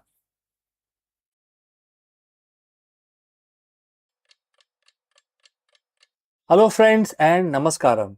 In an era of market volatility, global uncertainty, and the constant disruption, where does a CEO find their true strength? In order to answer this question, in this video, we dive into the profound wisdom found in Bhagavad Gita. Alright, we will discover how the concept of indestructible self, which cannot be burned by fire, cut by weapons, or withered by wind, can be applied to the strategic mindset for leaders. Very, very important insight from Bhagavad Gita. Don't go anywhere. Let's go and proceed our discussion further. Welcome once again. Today we are exploring the profound bridge between the ancient wisdom and the modern leadership.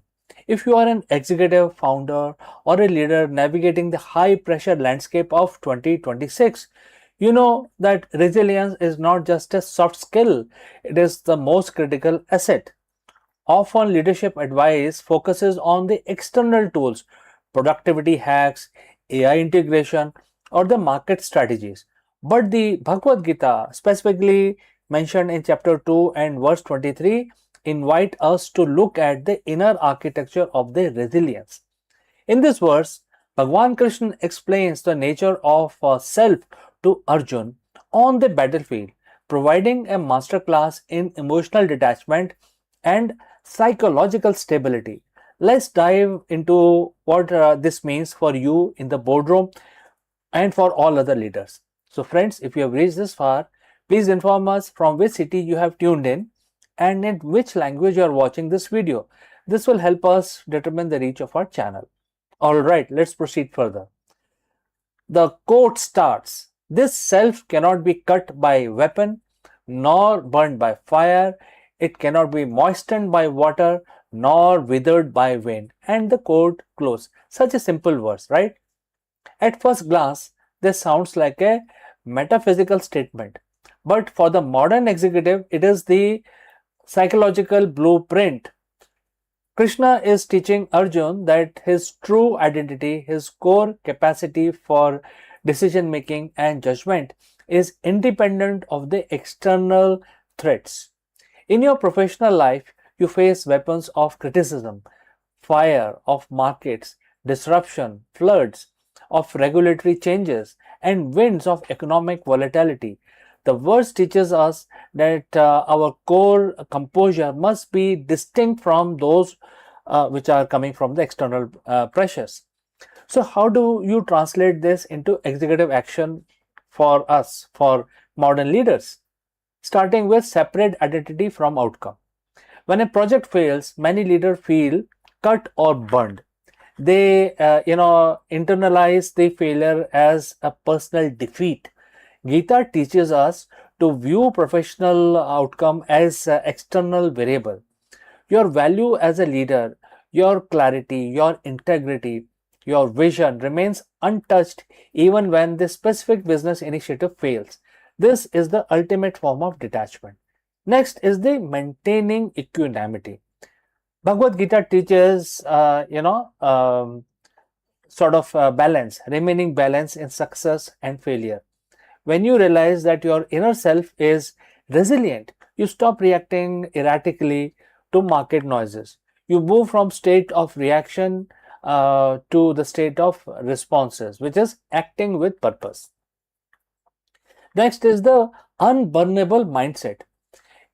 And you can think about, you can imagine an image that a leader is sitting in the boardroom, completely grounded, while chaos swirl are outside all around in the boardroom. What is the visualization of verse 23? You are in the stillness in the center of the storm. When you cultivate this inner stability, your team feels it. A resilient leader provides a safe harbor for their organization during turbulent times. The biggest obstacle to resilience is the ego. We often tether our resilience to our titles, our stock prices, or our reputation to some ego based item. But the verse implies that these are the transient things subject to fire, water, and wind.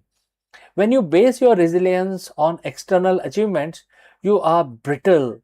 When you base it on your inner values, what Gita calls you as your dharma, you become indestructible. The executive resilience, therefore, is not about hardening yourself like a wall.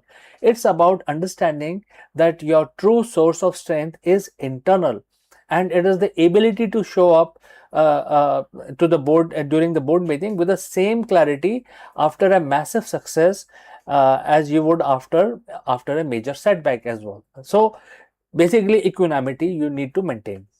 So, how do you practice this tomorrow morning? First, the morning check-in. Before your first meeting, take 1 minute to reflect on this verse. Remind yourself, today external circumstances may fluctuate, but your ability to lead with clarity is not dependent on them.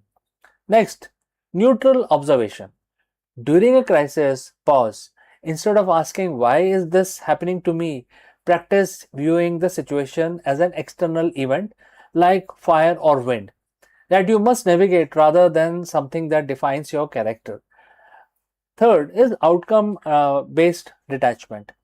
Focus intensely on your action, which is your duty, and release your grip on specific results. You control the effort, the universe must force and human behavior control the final outcome. So, as you move through your week, remember the image we have discussed, the unwavering strength of the soul that cannot be harmed by the element of the world. Your organization needs more than just a strategy. It needs a leader who is unshakable, a leader who acts from a place of deep inner calm. And that is the lesson of chapter 2, verse 23. It is the path to becoming not just successful executive, but a truly resilient human being. Thank you for your time. Go forth with clarity and lead from your center. See you in the next one.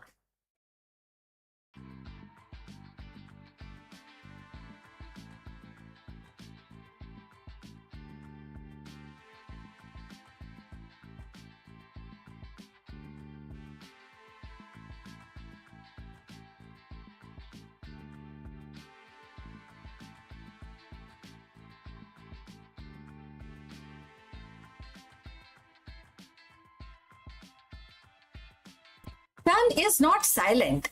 It speaks in the burst of invisible thunder.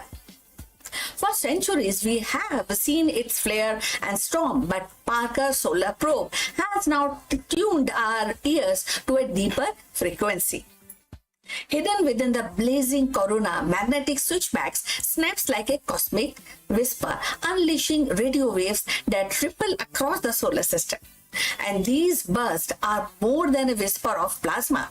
They are sun's coded signals carrying secrets of its magnetic heart and warning of storm yet to come. In this revelation, Parker has transformed our star from blazing sphere into a storyteller.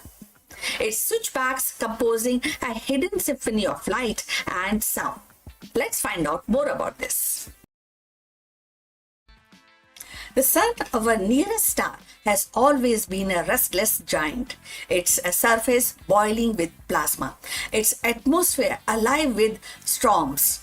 For centuries, astronauts have watched solar flares and coronal mass ejection ripple outward, sometimes striking Earth with a magnetic tempest. Yet beneath its familiar drama lies subtle mysteries, whisper of radio waves, flickers of magnet turbulence, and that only the most daring spacecraft can unveil.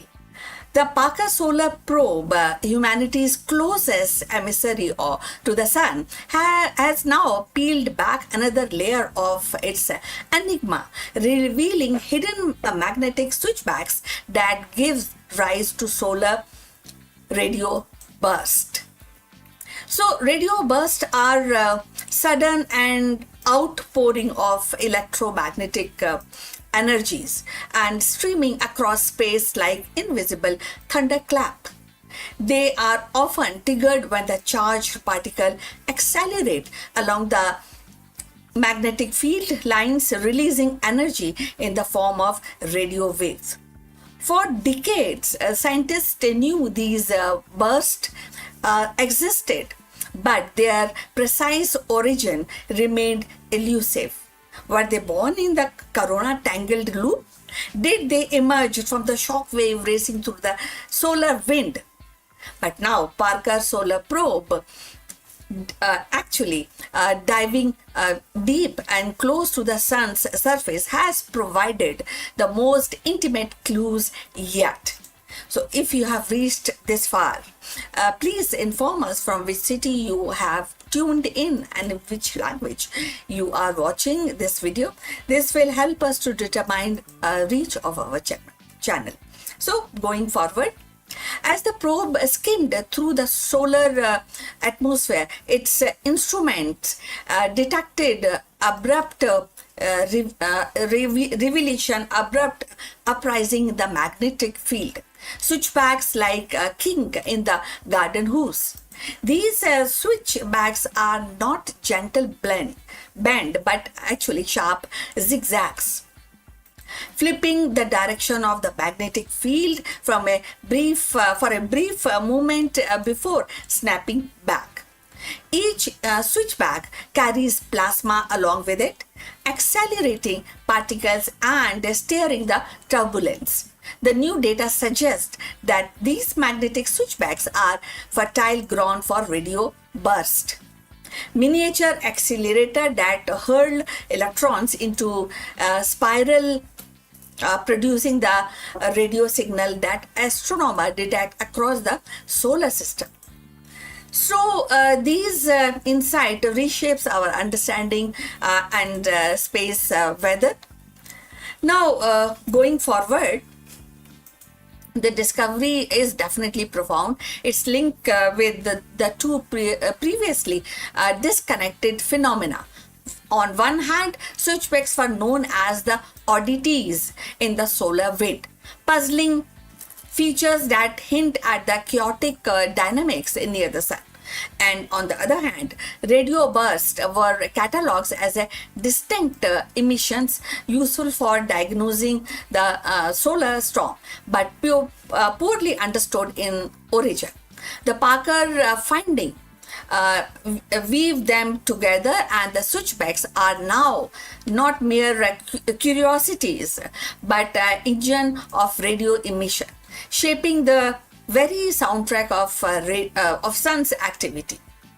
So radio bursts are not just academic curiosity, as we have already mentioned. They are interface or with the communication, navigation system, even the spacecraft operations.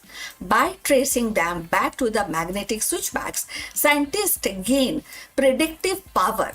If switchbacks can be mapped and modeled, then the radio burst and the storm they create can be anticipated with a greater accuracy.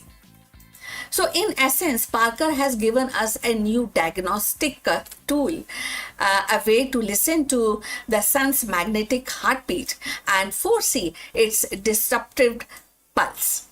The implication extend beyond Earth. Radio bursts ripple through the heliosphere and the vast bubble of solar influence that envelops the planet. They may play a role for accelerating cosmic rays, shaping a planetary atmosphere, and even the influencing the chemistry of atmosphere. So for Mars, with its magnetic shield, such burst could be particularly consequential and steering its upper atmosphere and affecting its future. Human explorer, and that is a good info data for the human explorer and the astronauts.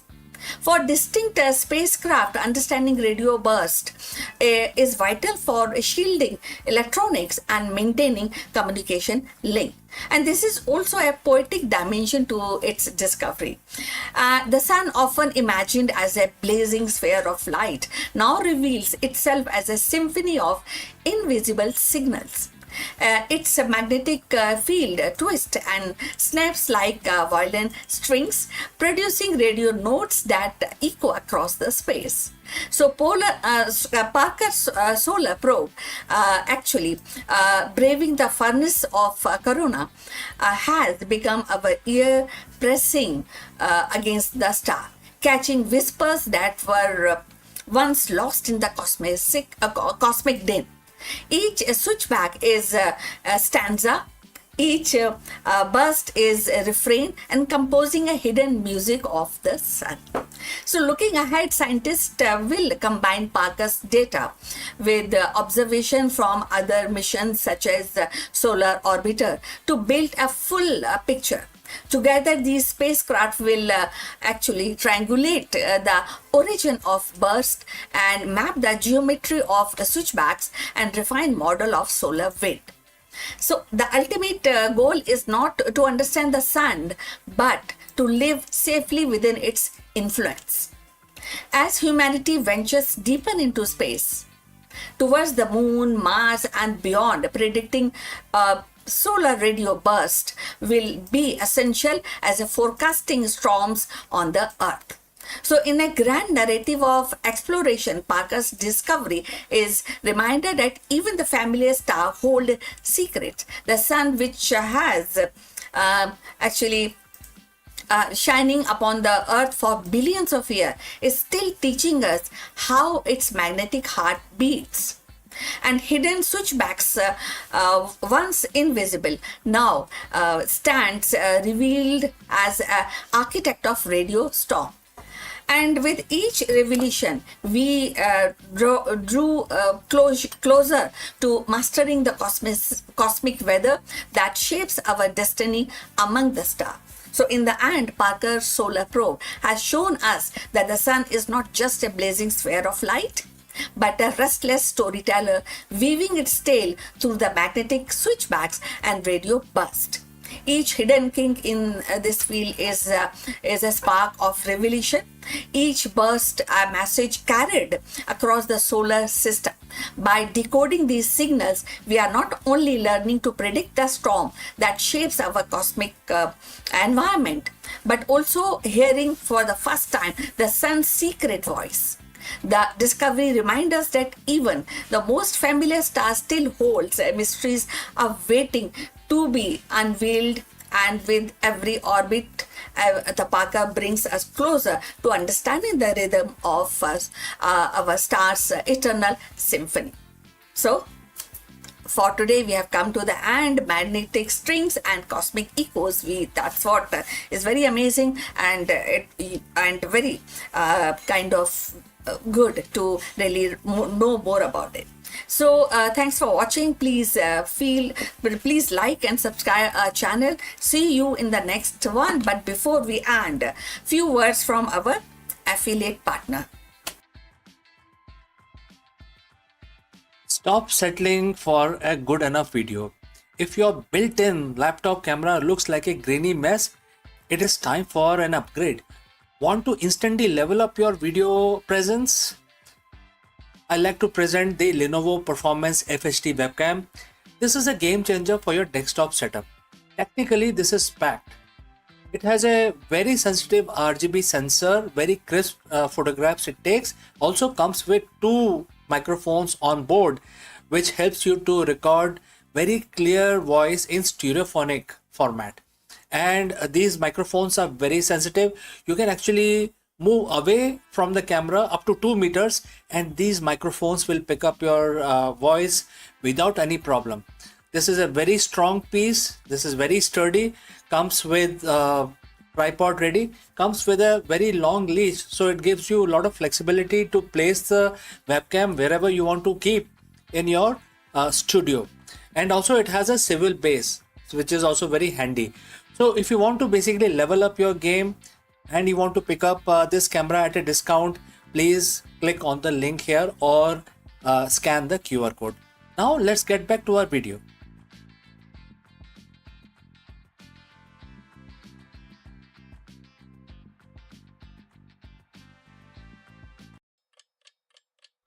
Hello दोस्तों, नमस्कार।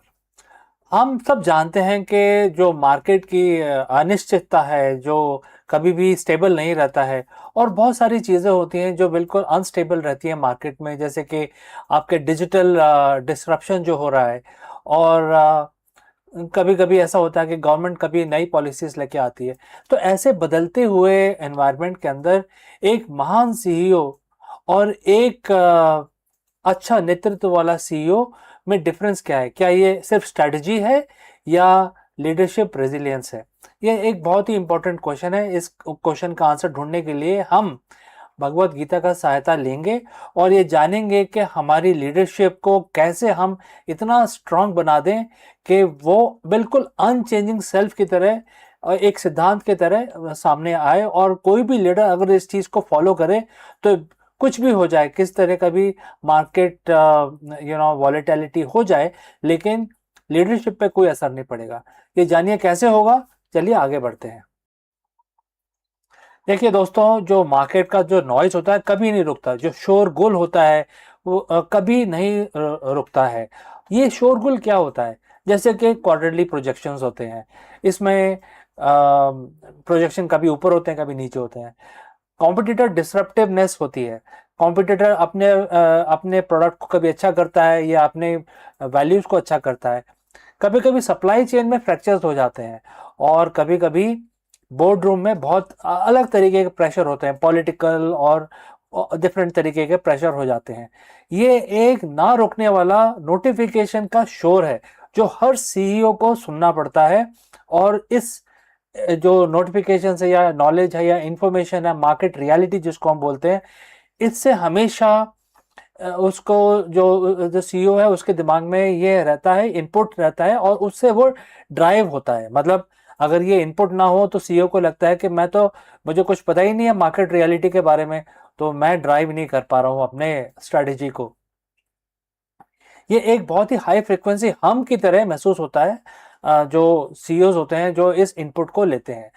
लेकिन अगर मैं आपसे बोलूं कि इस ऐसा करने के बजाय, हाइपर विजिलेंट होने के बजाय, अगर आपको इस शोर से दूर होके फिर स्ट्रेटेजिक डिसीजन लेने का मौका मिले, तो क्या आपको लगेगा कि ये एक अच्छा तरीका है, या आपको लगेगा कि इससे हम आगे जा सकते हैं और इस शोर से दूर होके हम डिटैच होके हम डिसीजंस लें तो हमारे लिए ज़्यादा फायदेमंद रहेगा। तो इसी पॉइंट को आज हम डिस्कस करेंगे और हम डिस्कस करेंगे, इस क्वेश्चन का आंसर ढूंढेंगे भगवत गीता के चैप्टर 2 वर्स 25 से, जिसमें बहुत ही प्रोफाउंड साइकोलॉजिकल फ्रेमवर्क की व्याख्या की गई है। एंड ये आज मॉडर्न सीईओ के ऊपर एकदम लागू होता है और ये एक मास्टर क्लास की तरह है जो एक एग्जीक्यूटिव स्टेबिलिटी की तरफ आपको ले जाता है अगर आप उसको फॉलो करें। तो दोस्तों, अगर आप यहाँ तक पहुंचे हैं तो आप हमें कृपया बताइए कि आप किस शहर से हमारा वीडियो देख रहे हैं और किस लैंग्वेज में हमारा वीडियो देखना पसंद करते हैं। चलिए आगे बढ़ते हैं, हम इस श्लोक को पढ़ेंगे। अब श्लोक में ये कहा गया है कि अपने जो चीज़ आपकी इनविजिबल है या इनकंसीवेबल है या अनचेंजेबल है, अगर इसको हम जानते हैं तो इसके ऊपर हमें ज़्यादा शोक नहीं करना चाहिए। मतलब हिंदी में आपको थोड़ा सा कन्वर्ट करके बताया मैंने, ये कि संस्कृत में है ये। नाउ अब इसको हम अप्लाई करते हैं अपने बिजनेस लैंग्वेज में, बिजनेस कॉन्टेक्स्ट के अंदर।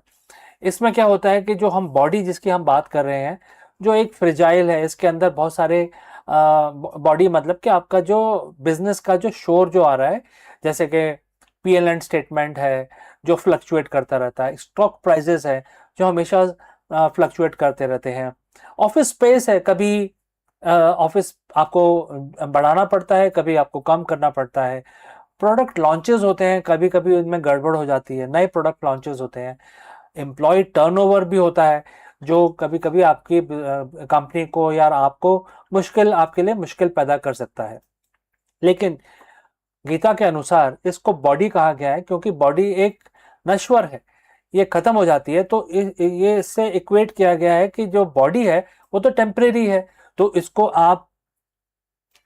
आप परमानेंट कैसे मान सकते हैं? जो मार्केट जो नॉलेज है इसको आप कैसे ये मान सकते हैं कि यही एकदम सच है, राइट? तो इससे ये बोलते हैं भगवान कृष्ण अर्जुन को ये बोलते हैं कि आप जो नश्वर चीज है, जो परमानेंट नहीं है, उसके ऊपर शोक क्यों करते हैं? तो इसी तरह से अगर आज की जो सीईओज हैं, जो मार्केट नॉलेज है, शेयर प्राइजेस है, प्रोडक्ट लॉन्चेस है, इसके ऊपर आप क्यों उतना ध्यान देते हैं? अगर इसको ना ध्यान देके बेसिक्स पे ध्यान देंगे तो हो सकता है आपके डिसीजंस अलग तरीके के आए और लॉन्ग टर्म को ध्यान में रखते हुए आए। तो एक तो ये बात होगी। दूसरा ये है कि मोस्ट सीईओज जो हैं, 100% ऑफ द सीईओज वो इसी चीज को देखते हैं, वो लॉन्ग टर्म नहीं देखते, वो देखते हैं कि मार्केट नॉलेज क्या चल रही है, शेयर प्राइस क्या चल रहा है, इस क्वार्टर में क्या होने वाला है। तो उससे क्या होता है कि आपका जो डिसीजंस है दे आर वेरी वेरी नीजक रिएक्शन के हिसाब से होते हैं और जो आपको मार्केट बता रहा है उसी तरह से आप अपने डिसीजंस लेते हैं। अगर मार्केट आपको बता रहा है कि आप फ्लॉप होने वाले हैं तो आप हाथ पैर मारने लग जाते हैं और अपने आप को भूल जाते हैं।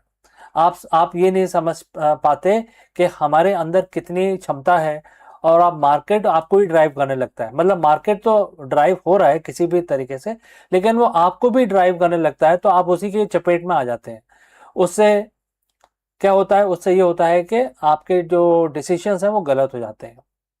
अब आती है बात दूसरे शब्द की जो इस श्लोक में दिया गया है, उसका नाम है सेल्फ। सेल्फ का मतलब क्या है? सेल्फ का मतलब है कोर विजन, आपकी कंपनी का, आपका खुद का। और आपकी कंपनी बनी क्यों है? Why behind your organisation. आपकी कंपनी का काम क्या है? आपकी कंपनी का अनचेंजेबल मिशन क्या है? इनटेंजिबल आपकी स्ट्रेटेजी क्या है?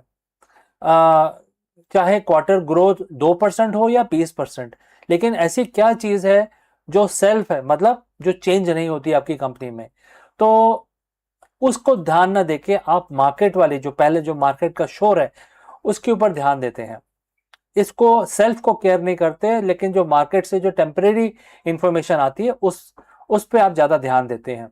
तो ये जो चीज है, ये पहले तो गीता का जब हम श्लोक पढ़ते हैं तो पहले हमें समझना चाहिए कि हम किस चीज के बारे में बात करें। तो आज दो चीजों के बारे में बात हो रही है, एक है बॉडी, दूसरा है self. Body is market noise और सेल्फ इज योर स्ट्रेटेजी, आपका mission etcetera.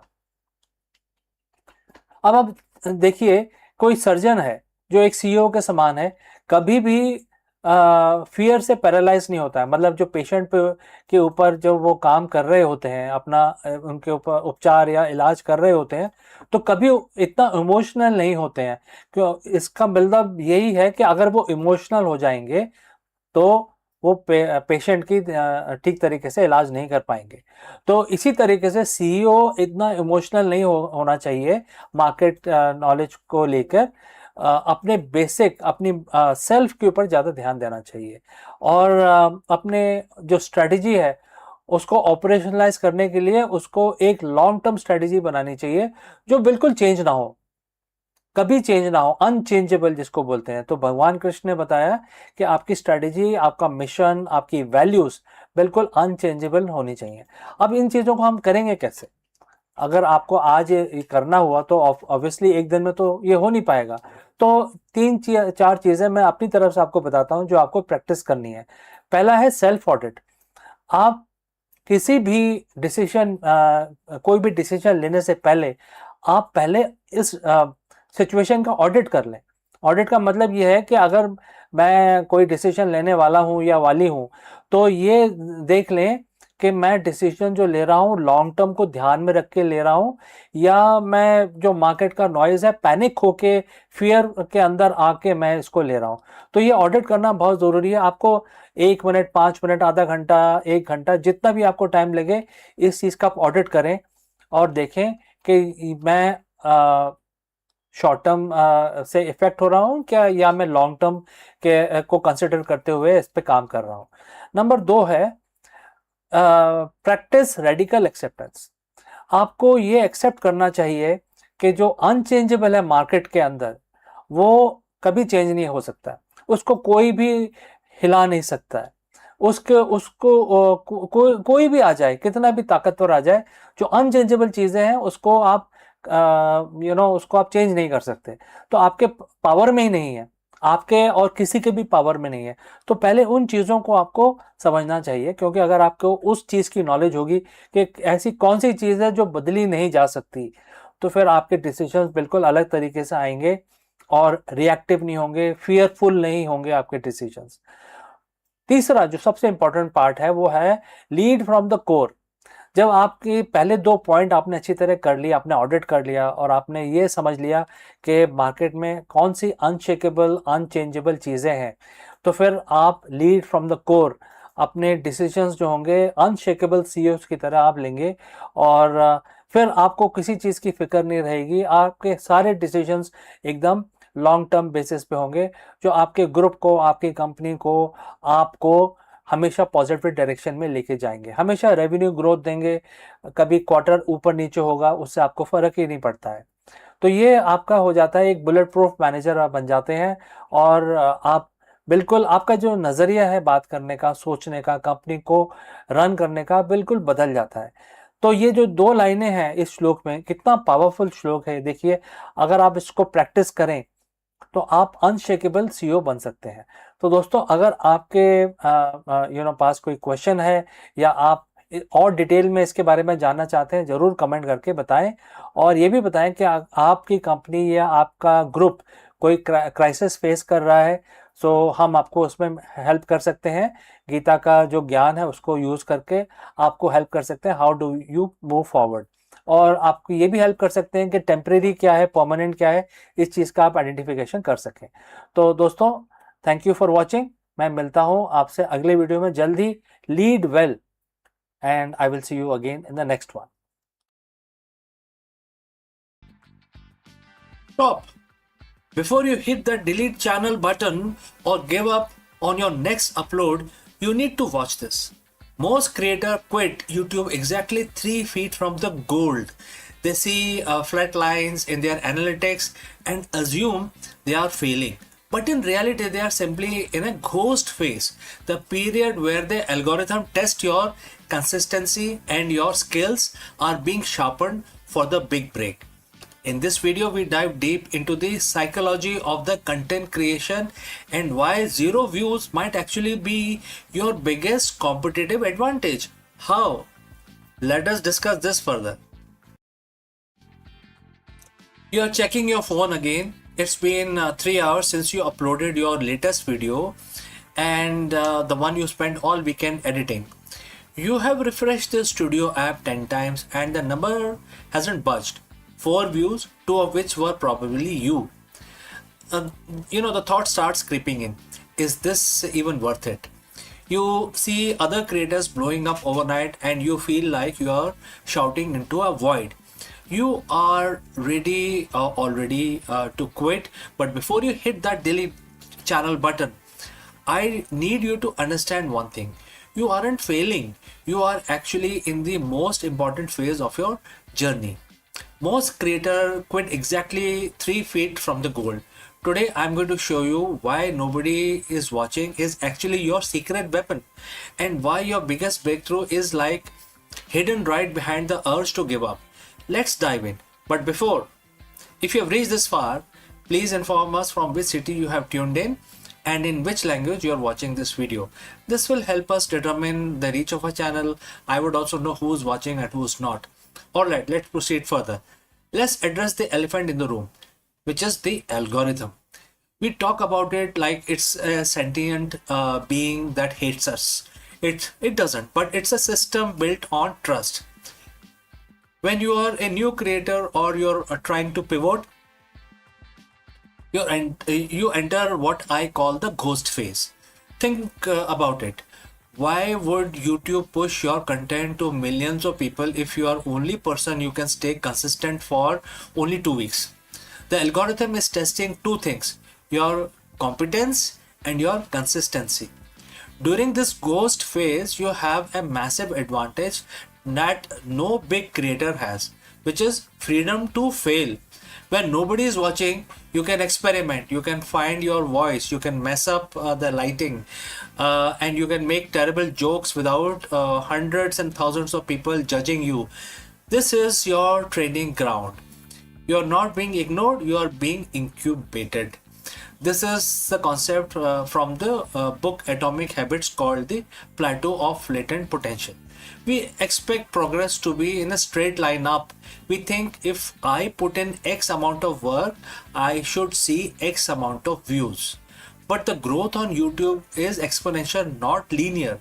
You spend months, maybe years, working in the valley of disappointment, and this is where you are putting in the work, but the result aren't showing yet. You are building the foundation. It's like bamboo tree. It grows underground for 5 years, developing a massive root system, and then it shoots up 80 feet in 6 weeks. So if you quit during the root building phase, the tree will never grow. Every video you make into a flop is actually a root. It's a data point. It's a lesson. It's one step closer to the 80-foot breakthrough. So why do most creators quit right before they win? It's because of the psychological phenomena called cognitive friction. The effort required to make a video feels much higher than the reward of 10 views. To survive this, you have to shift your win condition. If your win condition is to get 1000 views, you get 50, you feel like as if you have lost it. You feel defeated. But if your win condition is like getting 1% better at color grading, or write a more compelling hook, or you do that, you have won already, right? I mean, if you do all of these core competencies, regardless of the view counts, don't you think so? Winning on YouTube is a war of attrition. The pros aren't necessarily the most talented people on the platform. They are the one who refuse to go away. They stayed in the game long enough for the luck to find them. Because on YouTube, luck is just where the preparation meets the long enough timeline. Now, as a disclaimer, I'm not saying that you should keep doing exactly the same thing if it is not working. There is a difference between quitting and pivoting. If you have made 50 videos and they all have 0 views, don't quit YouTube. Change your strategy. Maybe your thumbnails are weak. Maybe your intros are too slow. Use the silence to audit yourself. When nobody is watching, you have the lowest stakes possible to reinvent yourself. Don't you think so? So ask yourself, am I making content for me or am I making content that solves a problem or provide value for someone else? Once you align your passion with audience's need, the nobody watching problem start to disappear. The hardest part of YouTube isn't the editing or the SEO, it is the mental game. It is showing up on Tuesday morning to film a video when your last 3 uploads tanked. But remember this, every major creator you admire today, from Mr. Beast to MKBHD, had a period where they were talking, making videos, but generating zero interest, zero views. They felt exactly how you feel right now. The only difference between them and millions of abundant channels is that they decided to post one more time. Your breakout video is already in your head. It's coming. It's going to come. Definitely. But you can't find it cannot find you if you weren't there to upload it, right? So don't quit. Just get 1% better today. So friends, what do you think? If you have any question or if you want to know more, please leave a comment below and I will see you again in the next one. Before I take your leave, a word about our affiliate partner. Stop settling for a good enough video. If your built-in laptop camera looks like a grainy mess, it is time for an upgrade. Want to instantly level up your video presence? I like to present the Lenovo Performance FHD webcam. This is a game changer for your desktop setup. Technically, this is packed. It has a very sensitive RGB sensor, very crisp photographs it takes. Also comes with 2 microphones on board, which helps you to record very clear voice in stereophonic format. And these microphones are very sensitive. You can actually move away from the camera up to 2 meters and these microphones will pick up your voice without any problem. This is a very strong piece. This is very sturdy. Comes with tripod ready. Comes with a very long leash, so it gives you a lot of flexibility to place the webcam wherever you want to keep in your studio. And also it has a swivel base, which is also very handy. So if you want to basically level up your game and you want to pick up this camera at a discount, please click on the link here or scan the QR code. Now let's get back to our video.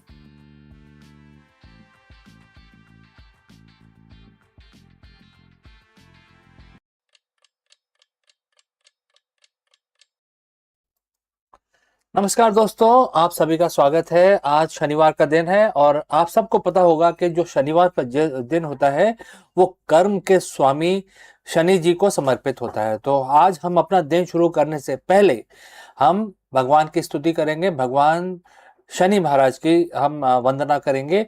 और आप जैसे जानते हैं कि एक छोटा सा मंत्र हम पढ़ेंगे, इसको 11 दफ़ा करेंगे और 11 दफ़ा करने के लिए आप हमारे साथ जुड़ें और हम इस काउंटर का इस्तेमाल करते हैं हमेशा की तरह।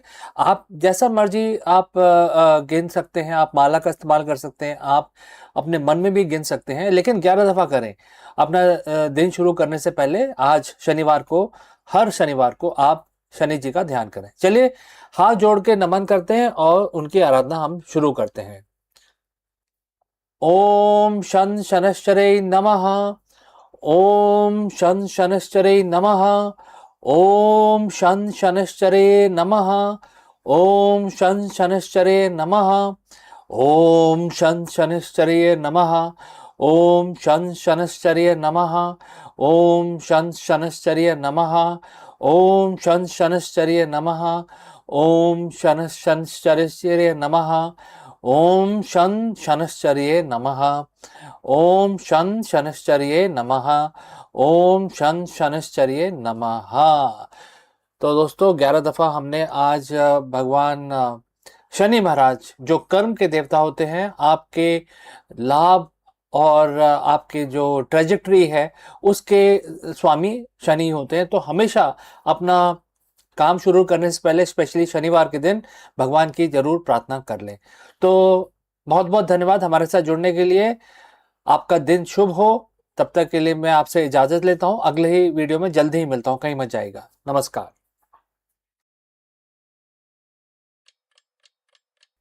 Hello, friends, and namaskaram. In a landmark deal that reshapes the global AI landscape, Meta has officially partnered with Reliance Industries to build its first ever AI enabled data centers in India. Located in Jamnagar, Gujarat, this 168 megawatt facility is more than just infrastructure. It is a clear signal that India is rapidly becoming the backbone of the next generation of artificial intelligence. Let us explore this further.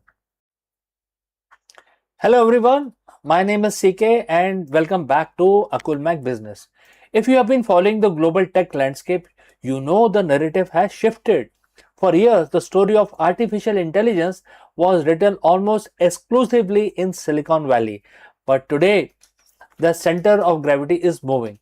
Just day before yesterday, on June 10th, 2026, we saw a watershed movement.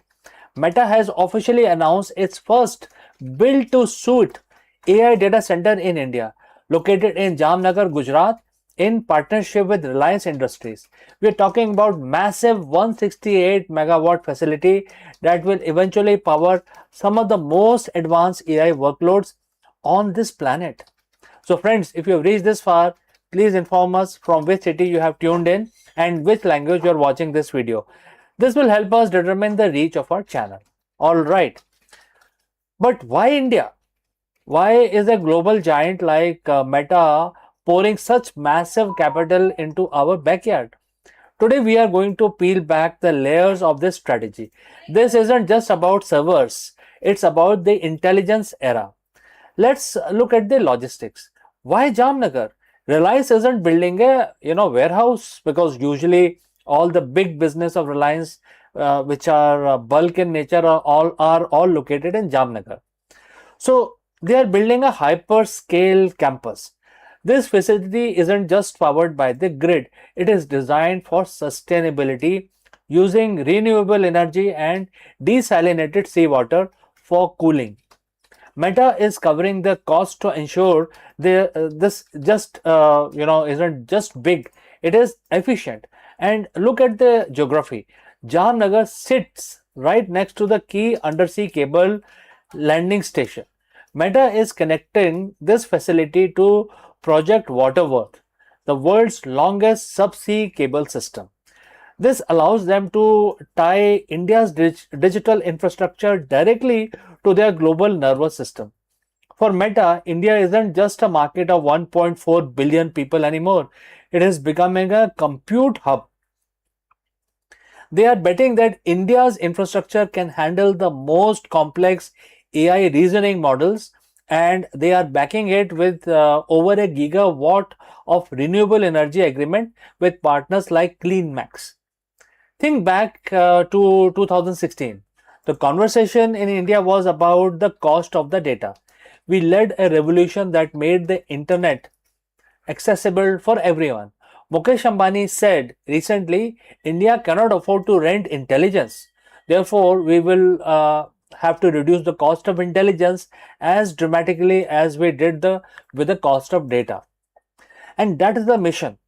Meta's partnership with Reliance and their joint venture in artificial intelligence is aimed at democratizing high-end AI tools.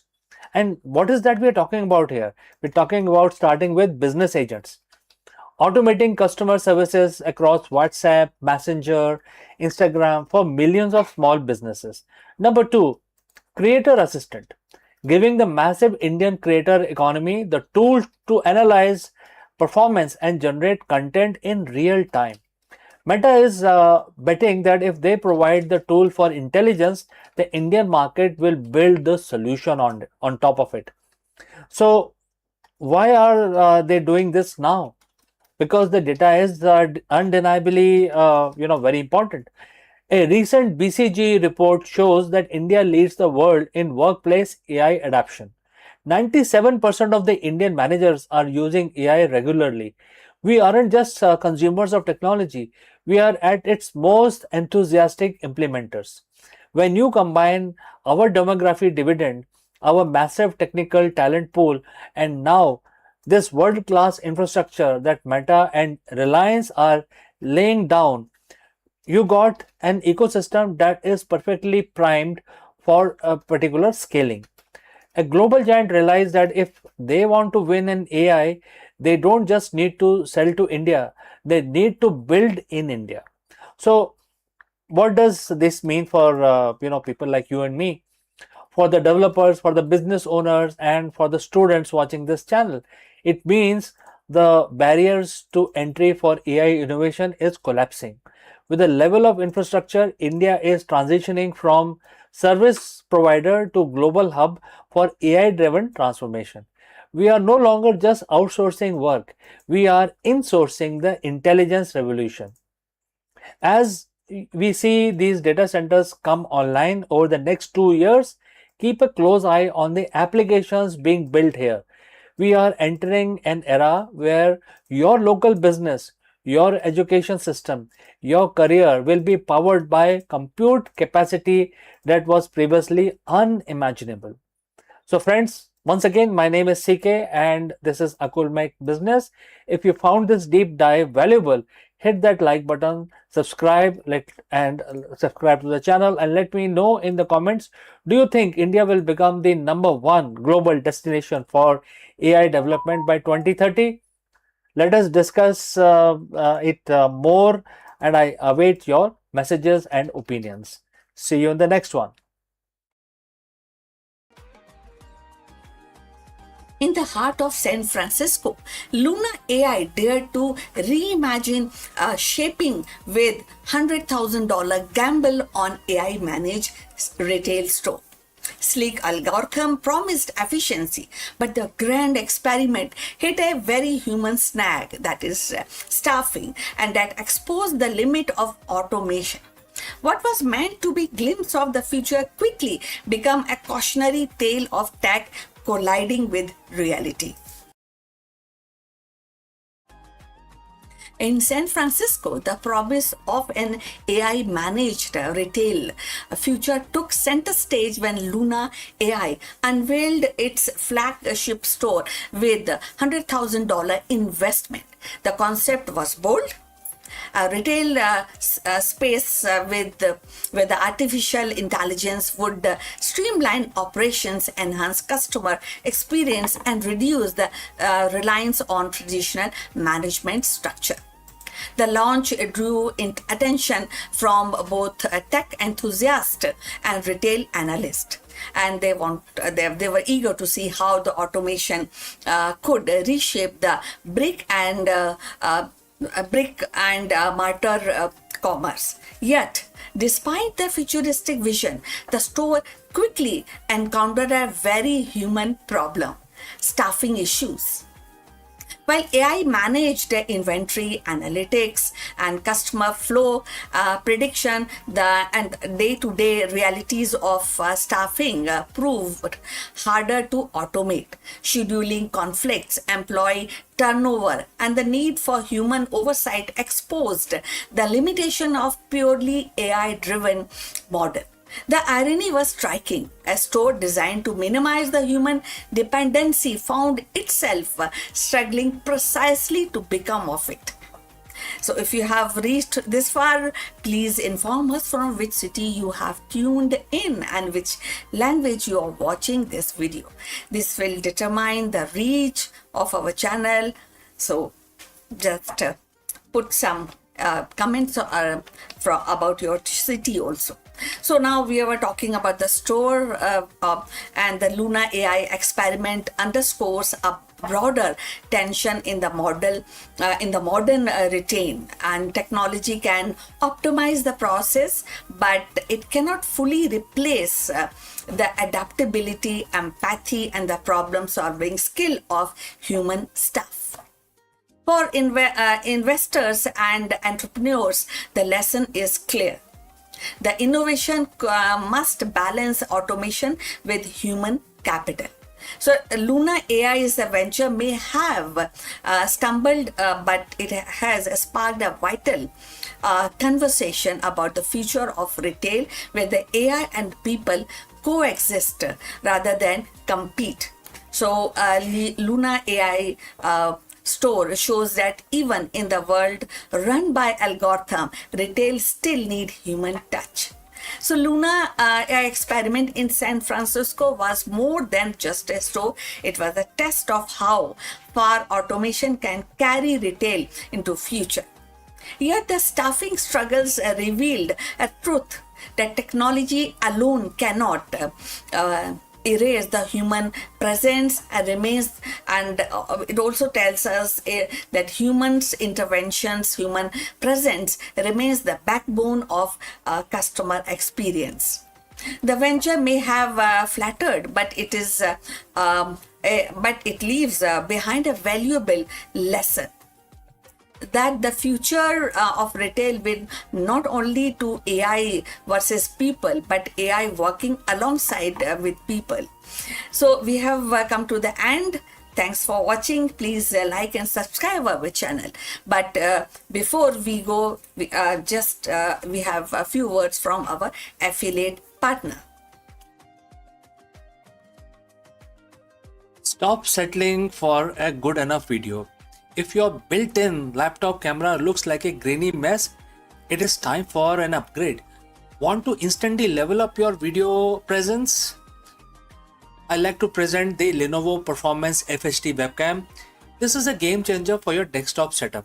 Technically, this is packed. It has a very sensitive RGB sensor, very crisp photographs it takes. Also comes with 2 microphones on board, which helps you to record very clear voice in stereophonic format. And these microphones are very sensitive. You can actually move away from the camera up to 2 meters and these microphones will pick up your voice without any problem. This is a very strong piece. This is very sturdy. Comes with tripod ready. Comes with a very long leash, so it gives you a lot of flexibility to place the webcam wherever you want to keep in your studio. And also it has a swivel base, which is also very handy. So if you want to basically level up your game and you want to pick up this camera at a discount, please click on the link here or scan the QR code. Now let's get back to our video. Twilight chambers of bat caves. Science listens to the whispers carried on wings. Each flutter is more than a movement. It is a messenger of hidden viral world evolving in silence, yet capable of reshaping human history. These caves are ecological crossroads where bats, viruses, and environment is intertwined in a delicate balance. Deep inside the humid darkness of Bat Cave, science finds a living lab where the ecology, virology, and human destiny intersects. Bats, with their extraordinary diversity and a global distribution, are reservoir of countless viruses, many harmless within their host, but some with the potential to leap across the species boundaries. The study of virus ecology in these caves is not simply an exercise in curiosity. It is a frontline defense against the next pandemic.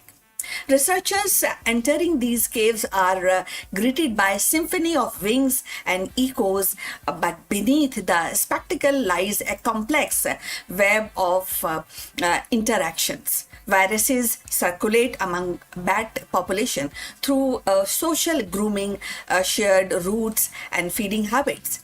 Each colony becomes a microcosm of viral exchange, and where the genetic material mutates, recombines, and occasionally acquired the traits that makes cross-species infection possible. By observing these dynamics, scientists gained predictive insight into zoonotic spillover, the moment when the pathogen jumps from animals to humans. And these recent fieldwork has revealed that spillover risk is not random. It is shaped by ecological pressures, food scarcity, or maybe driving bats closer to human settlement, seasonal migration, concentration of the population, and environmental stress, weakening the immune defenses. So in these caves, they're near agricultural zone, bats often we find them in fruit orchids and leaving salivas, droppings that can actually contaminate the produce. So such ecological bridges create pathways for virus to escape from their natural host. So if you have reached this far, please inform us from which city you have tuned in and in which language you are watching this video. This will help us in determining the reach of our channel. So moving forward on this interesting topic, the bat cave thus become a metaphor for a porous boundary between wilder habitat and the civilization. By squeezing viral genomes and collecting them from the salivas and other material which is like droppings, scientists can map evolutionary trajectories, and identifying which strain show sign of adapting to mammalian cells beyond bats. So these molecular fingerprints act as warning signals, allowing public health agencies to monitor the hot spots before outbreak occurs. So equally important are the behavioral observations. Like high definition footage of bat feeding, clustering and interacting with other species reveals how viral transmission is facilitated. So in one study, the camera captures bats feasting alongside with the primates and rodent, creating a shared ecological niche where the pathogen could easily cross a species line. And such insight underscores that the spillover is not merely a biological event, but an ecological one woven into a fabric of shared habitat. The implication definitely ripple outward. So understand a virus ecology in bat's cave inform the predictive model that integrates climate change and deforestations and urban expansion, which is definitely on high at the moment. Now, as forests shrink, the caves are disturbed. Bats are forced into a closer contact with human, amplifying the risk. So by stimulating these scenarios, scientists can forecast where and when spillover is most likely and guiding surveillance and intervention strategies. They can work on that, these kind of strategies. Yet, the narratives is not one of the fear alone. So bats are vital pollinators, you know that, and insect controllers. So essential to definitely essential to ecosystem. Now when we demonize them and would be counterproductive. So instead, the lesson from the virus ecology is balance. Protecting bat habitats reduce stress on population, thereby lowering the viral shedding and minimizing the human exposure. So conservation becomes a form of public health. So in a broader arc of science, the bat caves is a reminder that pandemic are ecological phenomena before they are they become actually a medical crisis. So by listening to these whispers of wings in the dark, humanity gains foresight into the invisible currents of viral evolution. The caves teaches us that the vigilance must be ecological and behavioral all at once. So, thus, the study of virus ecology is in the bat's cave is not confined to academic genres. It is a story of anticipation, resilience, and interconnectionness. Now, these insight helps predict zoonotics spillover risk, offering humanity a chance to act before the next leap occurs. So, in the shadow of the caves, science illuminates pathway to of prevention and turning potential catastrophe into knowledge and knowledge into preparedness. From the echoes in the dark to insight in the lab, the bat caves teaches vigilance. So, and protecting habitats, decoding viral patterns, and respecting the ecological balance are not just act of science; they are act of survival. Now, the bat cave, once seen as a mysterious refuge of night, now stands revealed or as a vital classroom for humanity. Now, within these shadows, viruses evolve, adapt, and remind us of the fragile thread that binds ecosystem together. So, by decoding these hidden exchanges, the scientists are not merely studying the bats; they are safeguarding the future of human health. The lesson is very clear. Pandemics are born at the intersection of ecology and society, and the prevention begins with the understanding. Protecting habitats, respecting biodiversity, and listening to the signals of nature are the act of foresight. So, in the quiet echoes of caves, we find both warning and wisdom. An urgent call to balance our relationship with the natural world before the next leap occurs. So, we would look forward your comments, what you think about this subject. And we have come to the end. Thanks for watching, and please like and subscribe our channel. See you in the next one. But before we end this video, a few words from our affiliate partner. Stop settling for a good enough video. If your built-in laptop camera looks like a grainy mess, it is time for an upgrade. Want to instantly level up your video presence? I like to present the Lenovo Performance FHD webcam. This is a game changer for your desktop setup. Technically, this is packed. It has a very sensitive RGB sensor, very crisp photographs it takes. Also comes with 2 microphones on board, which helps you to record very clear voice in stereophonic format. And these microphones are very sensitive. You can actually move away from the camera up to 2 meters, and these microphones will pick up your voice without any problem. This is a very strong piece. This is very sturdy. Comes with tripod ready, comes with a very long leash, so it gives you a lot of flexibility to place the webcam wherever you want to keep in your studio. And also it has a swivel base, which is also very handy. So if you want to basically level up your game and you want to pick up this camera at a discount, please click on the link here or scan the QR code. Now let's get back to our video.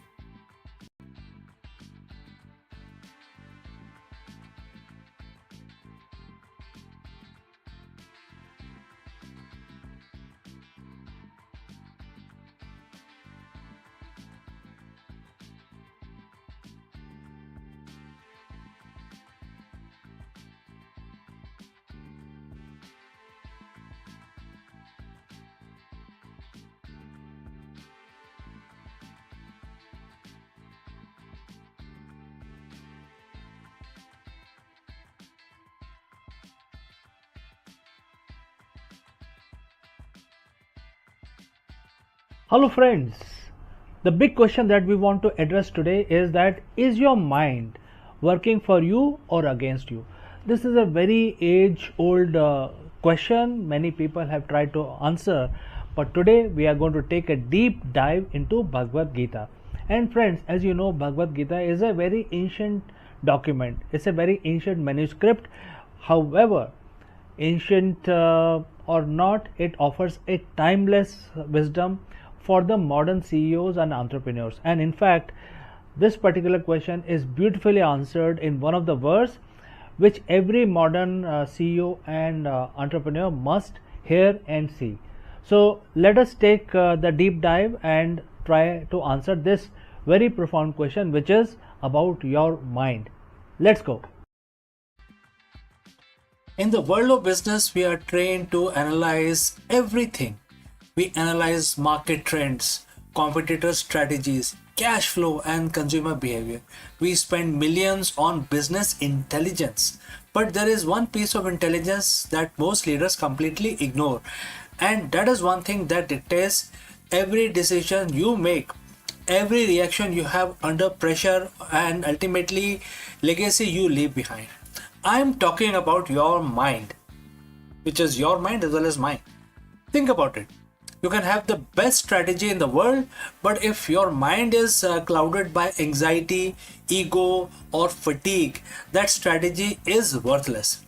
Over 7,000 years ago, on the battlefield of Kurukshetra, a warrior prince named Arjun faced the ultimate leadership crisis. He was paralyzed by doubts.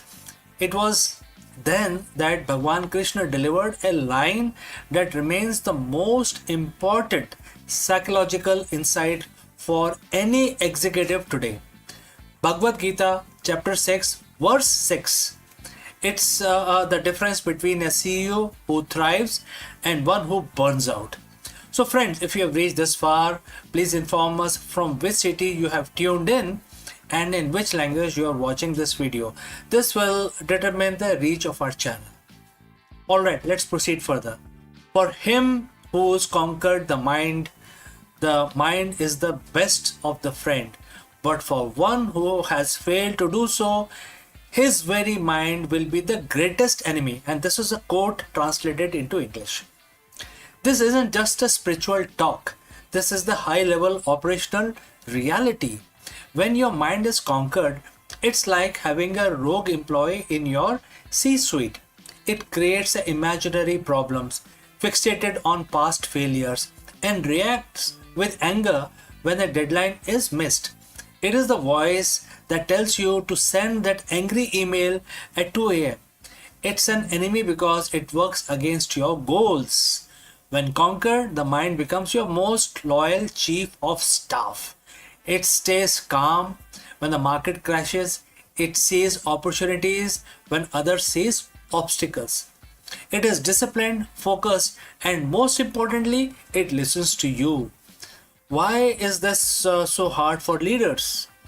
As a CEO, your mind is constantly on.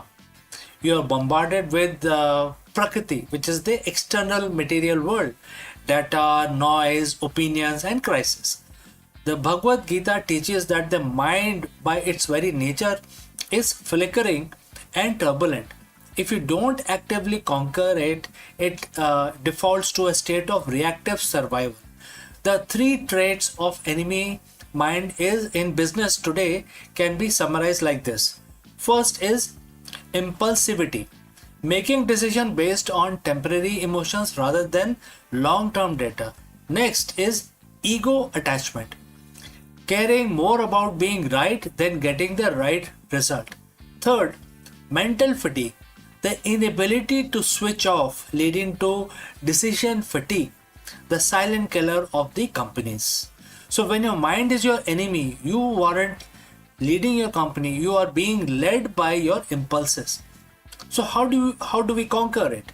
Bhagwan Krishna doesn't suggest we suppress the mind or kill it. He says to win it over. So in Gita, the mind is often compared to the reins of the chariot. If the driver, which can be equated to your intellect, let go of the rein, the horses, which are your senses, so your senses run wild. So in the end, I will like to offer 3 strategic steps for the modern leaders using which they can actually implement this in their professional life. Step 1, observation. Basically the witness mind. Before you can control your mind, you must observe it. In your next board meeting, notice when your enemy mind start to get defensive. Don't act on it, just label it. That is my ego feeling threatened. This creates a gap between the impulse and the action. Step 2. Consistent practice. Krishna tells Arjun that the mind is conquered through abhyas, which is constant practice. For a CEO, this means mental discipline, whether it is meditation, deep work blocks, or structured reflections. You must train your mind like a muscle. Step 3. Detachment. This is the most misunderstood word in the business. Detachment doesn't mean you don't care. It means you are detached from the result. You're focused 100% on the process and the action. When you aren't terrified of the outcome, your enemy mind loses its power over you. Imagine two CEOs facing a 20% drop in their revenue. CEO A has unconquered mind. They blame the team, stop sleeping, micromanage everyone, and project fear. The enemy mind is in charge and the company spirals out of control. Now let's go to CEO B. CEO B has conquered mind. They acknowledge the loss, remain calm, gather the team and ask, what is the most important logical next step now? They sleep 7 hours because they know tired mind is a weak mind. Their mind is their best friend, providing them with the resilience needed to pivot when the need arises. So, which one of these minds or the CEO you are? Do let me know. Bhagavad Gita chapter 6 verse 6 is a call to arms. Not a war against others, but a war against your own lower instincts. As a leader, your greatest asset isn't your bank balance or your intellectual property. It is the quality of your consciousness. Your challenge for the week, therefore, is next time when you feel stressed or angry, stop. Ask yourself, in this moment, is my mind being my friend or my enemy? If you want to lead a great company, you must first lead yourself. If you found this integration of ancient wisdom and modern leadership valuable, hit that like button, subscribe for more insights from Gita for the modern world. Conquer your mind and you will conquer the world. So friends, we have come to the end. Before I end this section, few words about our affiliate partner. Stop settling for a good enough video. If your built-in laptop camera looks like a grainy mess, it is time for an upgrade. Want to instantly level up your video presence? I like to present the Lenovo Performance FHD webcam. This is a game changer for your desktop setup. Technically, this is packed. It has a very sensitive RGB sensor, very crisp photographs it takes. Also comes with 2 microphones on board, which helps you to record very clear voice in stereophonic format. And these microphones are very sensitive. You can actually move away from the camera up to 2 meters and these microphones will pick up your voice without any problem. This is a very strong piece. This is very sturdy. Comes with tripod ready. Comes with a very long leash, so it gives you a lot of flexibility to place the webcam wherever you want to keep in your studio. And also it has a swivel base, which is also very handy. So if you want to basically level up your game and you want to pick up this camera at a discount, please click on the link here or scan the QR code. Now let's get back to our video.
Friends, we all know that the stars, when they run out of their fuel, explodes into a supernova, especially the kind of star which are much larger than sun. They have to be larger than sun in order to become a supernova. However, there are certain stars which don't simply explode, they turn into a hot blowtorch. And this is a very specific phenomena, and to understand this type of supernova we will take a deep dive into high energy astrophysics, and we will examine this phenomena which is known as hotter than hell, also known in scientific term as the fast blue optical transient, and also known as the blue death. What is this phenomena? Let us explore this further. Friends, in the vacuum of space, color is a liar. We have been taught from childhood that the red means hot and the blue means cool. Think of your kitchen faucet. But in the realm of high energy astrophysics, the universe flipped the script. Red is the color of dying ember, and blue is the color of cosmic blowtorch. But most stars end their lives in a predictable fiery explosion we call supernova. They expand, they glow red or orange, and they fade over months. But recently we have discovered something that defies this particular rule. A class of explosion so fast, so bright, and so intensely blue that they have earned a terrifying nickname, which is fast blue optical transient, or FBOT. So we call them FBOTs. Today we are diving into the hotter than hell physics of blue stellar deaths. We aren't just talking about big explosions, we're talking about the most violent thermal events since the Big Bang. Well friends, if you've reached this far, please inform us from which city you have tuned in and in which language you are watching this video. This will help us determine the reach of our channel. Alright, let's proceed further. To understand why a blue death is so significant, we have to talk about Wien displacement law. In simple terms, the hotter an object is, the shorter the wavelength of the light it emits. A standard supernova might reach temperature of 10,000 to 20,000 Kelvin. That put them firmly in the visible white to yellow range. But these blue transient, they are screaming at a temperature exceeding 40,000 Kelvin, and in some cases hitting hundreds of thousands of degrees in their initial movements. When a star dies blue, it is telling that the energy density is off the chart. It is not just emitting light, it is emitting high frequency, high energy photons that sit right on the edge of the ultraviolet and X-ray spectrum. The question is, what kind of star has enough fuel to die this spectacularly? You can't get a blue explosion from a boring star like our sun. For a hotter than hell exit, you need a Wolf-Rayet star. These are the heavyweight of the galaxy. Stars that started out at 20 or 30 times the mass of sun but has already blown off their outer layers of hydrogen. What is left is naked exposed core of helium, carbon and oxygen burning with a ferocity that is hard to visualize.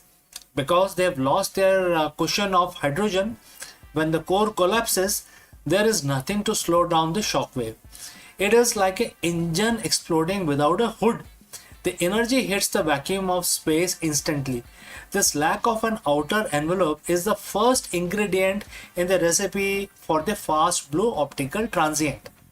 For a long time, these were just theoretical. Then came a phenomenon known as AT2018 COW, which is cow, AT 2018 cow. Astronomers affectionately called it the cow because of its random letter designation. But there was nothing gentle about it. The cow was 10 to 100 times brighter than the normal supernova, and it reached its peak brightness in just 3 days. A typical supernova takes weeks to ramp up. The cow didn't just explode, it flashed. What shocked scientists most was the blue signature. It stayed hot for far too long. According to the standard physics, it should have cooled down as the debris expanded. Instead, it was as if there was a central engine, a hidden furnace inside the wreckage, pumping out fresh energy and keeping the temperature at a blistering blue hot level. So, what is that central engine? Physicists currently have two main theories for how these blue deaths occur. Imagine the core collapse. It is so massive that it skips the explosion phase and goes straight into a black hole. As the rest of the star tries to fall into the black hole, it creates a massive traffic jam called accretion disk. This disk spins so fast and gets so hot, it launches a jet of plasma through the star's, whatever the star remains, and nearly at the speed of light. That jet is blue light we see. In this version, the core collapses into a magnetar, a neutron star with a magnetic field trillion times stronger than the Earth's, spinning hundred of time per second. This magnetic whirling injects a colossal amount of kinetic energy into the explosion, acting like a cosmic microwave that keeps the debris cloud at blue hot temperature. So why do we spend millions of dollars on these expensive telescopes to find these blue blips? Because they are the laboratories of the extreme. FBOTs allow us to watch the birth of black holes and magnetars in real time. Usually we find these objects millions of years after they were formed. With blue stellar death, we are seeing the first cry of a new celestial monster. They also act as the cosmic flashlights because they are so bright. They illuminate the gas and dust in distant galaxies, helping us map the cosmic web that holds the universe together. Every time we catch a blue flash, we are refining our understanding of how matter behaves under the most extreme gravity and heat possible. The universe is a violent place, but there is a strange beauty in its destruction. A blue stellar death is the ultimate paradox. A star that has run out of life yet shines with more intensity than billion suns combined. It's a final defiant scream across the vacuum. Next time, when you look up at a clear night sky, remember that twinkling white stars are just the beginning. Out there in the deep dark, something is turning blue, breaking the laws of physics and providing that something truly are hotter than hell. So, thanks for watching, thanks for listening. If you enjoyed this deep dive into physics of the cosmos, don't forget to hit that subscribe button. Until next time, keep looking up. Before I go, a word about our affiliate partner. Stop settling for a good enough video. If your built-in laptop camera looks like a grainy mess, it is time for an upgrade. Want to instantly level up your video presence? I like to present the Lenovo Performance FHD webcam. This is a game changer for your desktop setup. Technically, this is packed. It has a very sensitive RGB sensor, very crisp photographs it takes. Also comes with two microphones on board, which helps you to record very clear voice in stereophonic format. And these microphones are very sensitive. You can actually move away from the camera up to 2 meters and these microphones will pick up your voice without any problem. This is a very strong piece. This is very sturdy. Comes with tripod ready. Comes with a very long leash, so it gives you a lot of flexibility to place the webcam wherever you want to keep in your studio. And also it has a swivel base, which is also very handy. So if you want to basically level up your game and you want to pick up this camera at a discount, please click on the link here or scan the QR code. Now let's get back to our video.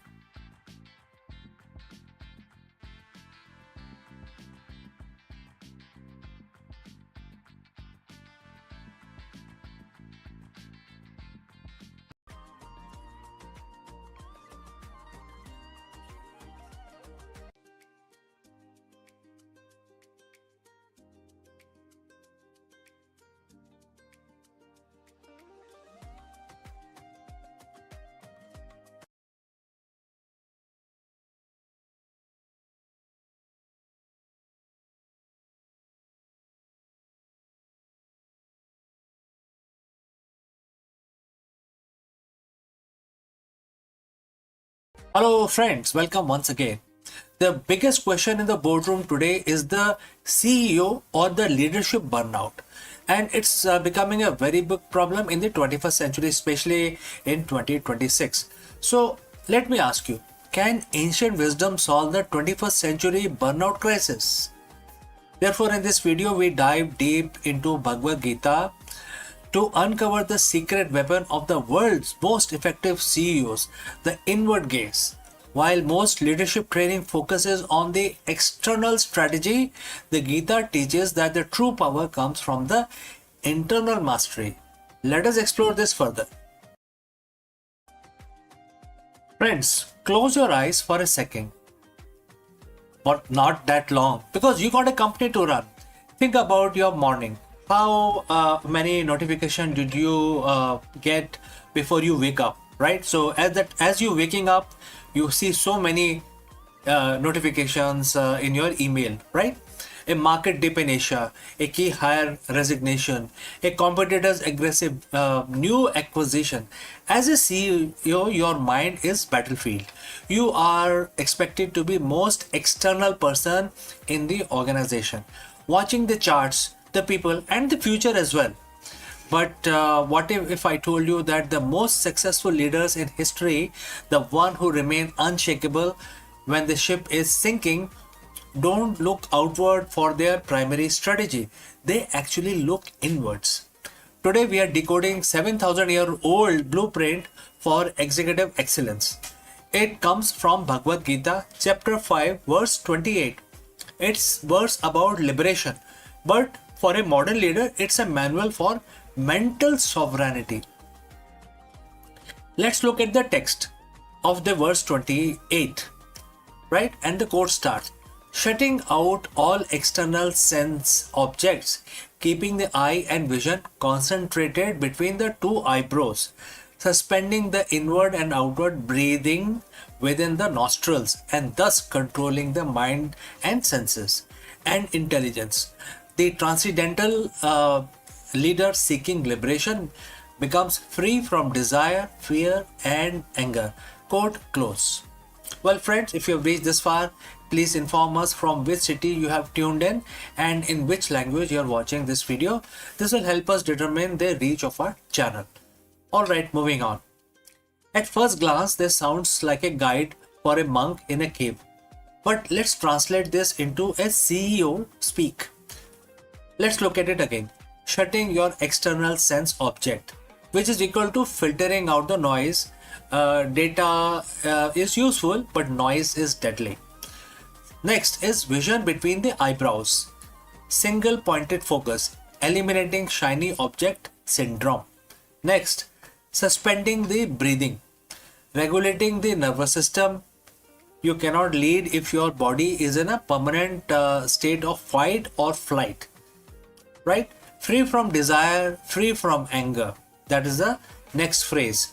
This is the definition of objective decision making. Why does CEO need an inward gaze? Because the biggest threat in your company isn't the competition.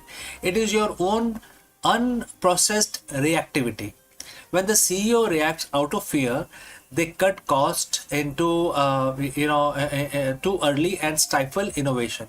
When they react out of desire, they over leverage and chase vanity metrics. When they react out of anger, they destroy corporate culture. The inward gaze mentioned in Gita is about becoming witness. In business psychology, we call this metacognition. It is the ability to watch your thoughts without being hijacked by them. Imagine a board meeting where room is heated, everyone is shouting, and if your gaze is inward, you aren't caught in the emotional crossfire. You are observing the pattern. You are the eye of the storm. That is a secret weapon. It allows you to see the signal while everyone else is drowning in the noise. The verse specifically mentioned equalizing the inhalation and exhalation. What does a spiritual text care about breathing? Well, because your breath is the remote control of your brain. Many of us know this fact. breathing is the only a process in the body which can be controlled by you, as well as it is involuntary as well.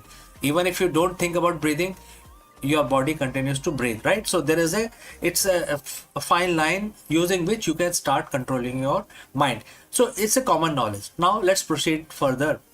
Science tells us that when you are stressed, your breathing becomes shallow and rapid. This triggered the situation that most of us are, anxiety situation that most of us are suffering. The primitive part of the brain, which it controls this whole thing, is basically creating an environment of fear in your brain.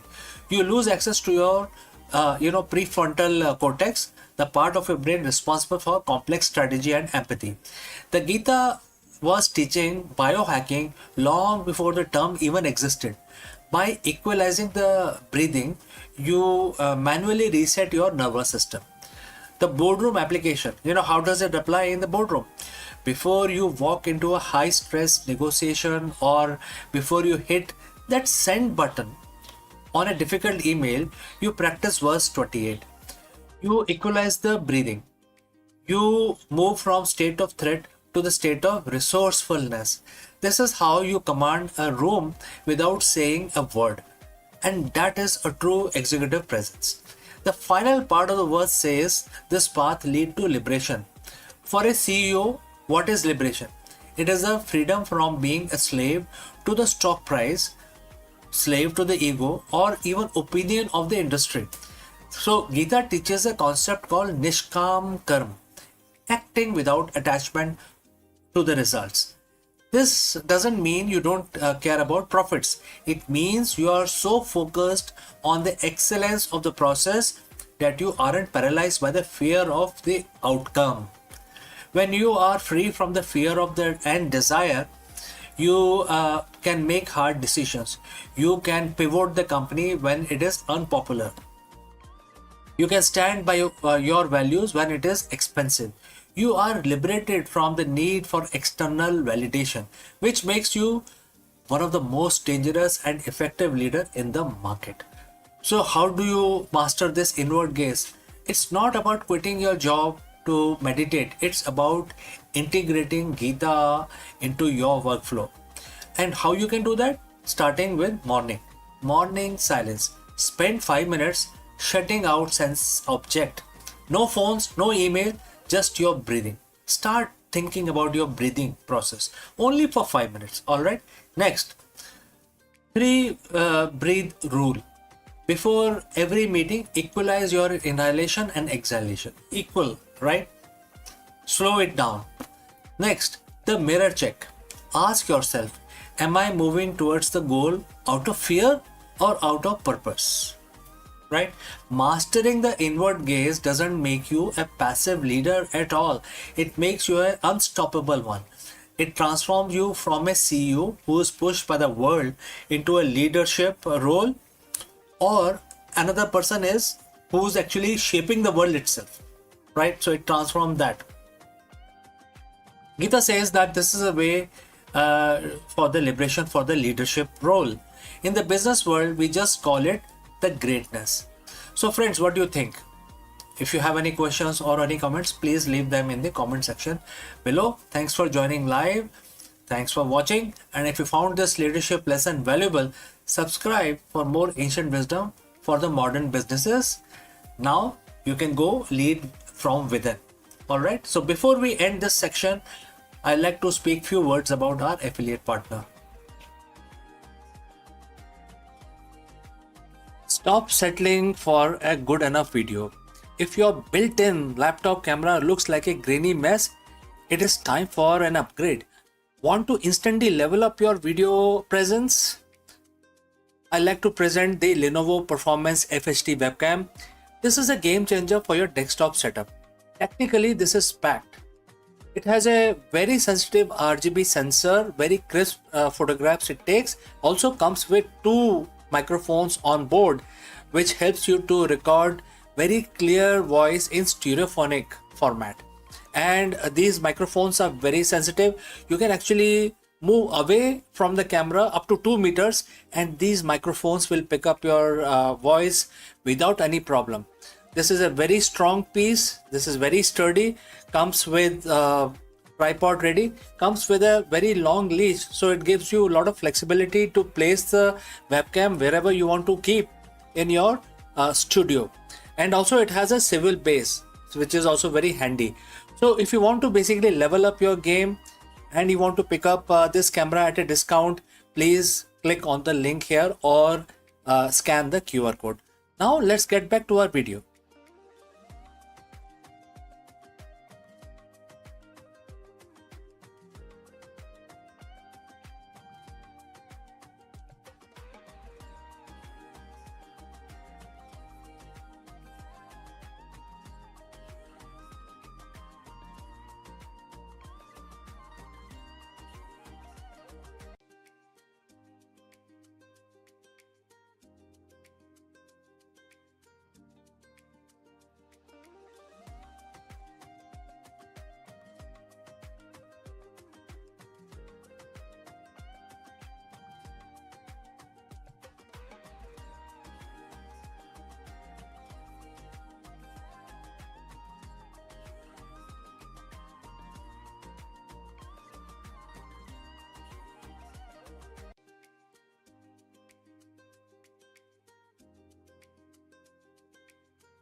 Hello friends, did you know that NASA is officially moving beyond the chemical rockets? In this video, we dive deep into the revolutionary nuclear thermal propulsion (NTP) technology that is set to slash travel time to red planet. Imagine a future where Mars isn't a grueling 7 months journey but a weekend trip in comparison to everything we have known about the space exploration. Let us explore this further.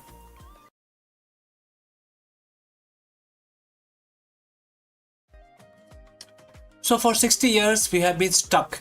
Every time we look at Mars, we are staring at a 7 to 9 months commute between Earth and Mars. That isn't just a long time, it is dangerous time. Every day, every day in deep space is another day of the cosmic radiation, muscle atrophy, and the psychological toll of the isolation. But what if we could break that speed limit of space travel?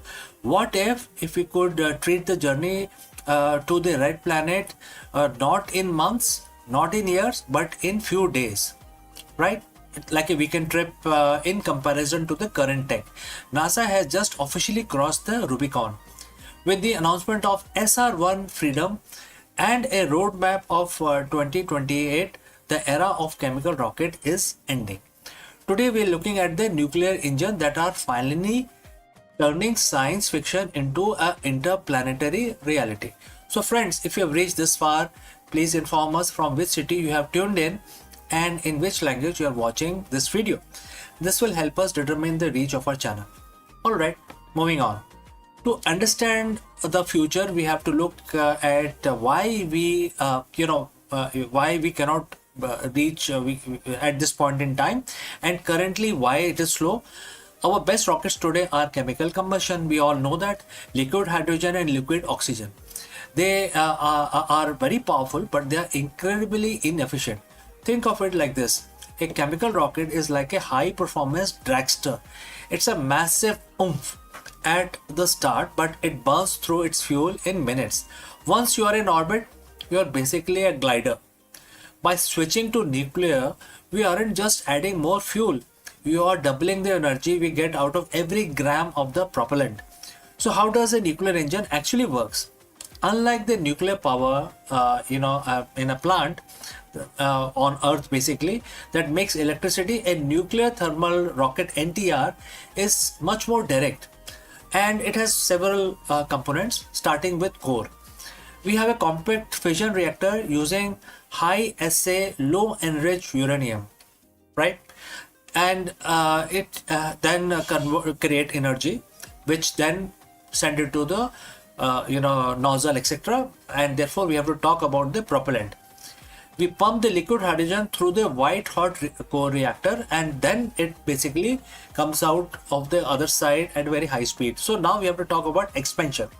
In less than a second, the hydrogen goes from minus 420 degrees Fahrenheit to 5000 degrees Fahrenheit, which then creates a huge thrust. So now let's talk about this thrust. The superheated gas streams out of the nozzle at a speed no chemical fire could ever reach. This is the holy grail of the propulsion. It gives us the high thrust of a rocket with a very long-term efficiency of an electric drive. We are currently in the pivotal year. As of April 2026, the design is right now on the drawing table. However, there is a roadmap, and that is June 2026. The final hardware development begins, and the mission will be SR1. It's a design as a nuclear electric hybrid. It uses the reactor to generate massive amount of electricity, powering high efficiency thruster to basically increase the speed. And it can run for months. It can go for very long time. And what is the goal? The goal is a direct mass mission capability by 2028. This isn't just a lab experiment anymore. We are building the flight hardware right now. So when we say weekend trip, we are talking about relative transit time. By cutting the journey to Mars from 250 days down to 100 or even 60 days, we solve the two biggest threats to human life. Number one is radiation.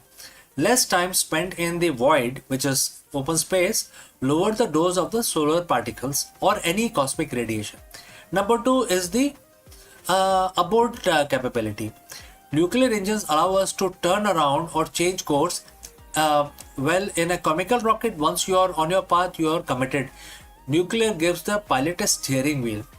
Our multi-planetary future, which is to the stars, will have, will always remain a dream if we do not have faster mode of transport. We just don't have the engine to reach them. Why, right? So if we want to go to other worlds, other stars, we need faster mode of transport. So with the breakthrough that we are going to see in 2026, the gap between Earth and Mars is finally closing. We are no longer limited by how much fire we can make. We are now limited only by our ambition to explore. So friends, we have come to the end of our discussion today. My name is CK and you are watching Akulmach. And if you want to stay on the cutting edge of the Artemis era and the nuclear revolution, hit that subscribe button, and the future is arriving faster than you think. So before I go, a word about our affiliate partner. Stop settling for a good enough video. If your built-in laptop camera looks like a grainy mess, it is time for an upgrade. Want to instantly level up your video presence? I like to present the Lenovo Performance FHD webcam. This is a game changer for your desktop setup. Technically, this is packed. It has a very sensitive RGB sensor, very crisp photographs it takes. Also comes with two microphones on board, which helps you to record very clear voice in stereophonic format. And these microphones are very sensitive. You can actually move away from the camera up to 2 meters and these microphones will pick up your voice without any problem. This is a very strong piece. This is very sturdy. Comes with tripod ready. Comes with a very long leash, so it gives you a lot of flexibility to place the webcam wherever you want to keep in your studio. And also it has a swivel base, which is also very handy. So if you want to basically level up your game and you want to pick up this camera at a discount, please click on the link here or scan the QR code. Now let's get back to our video.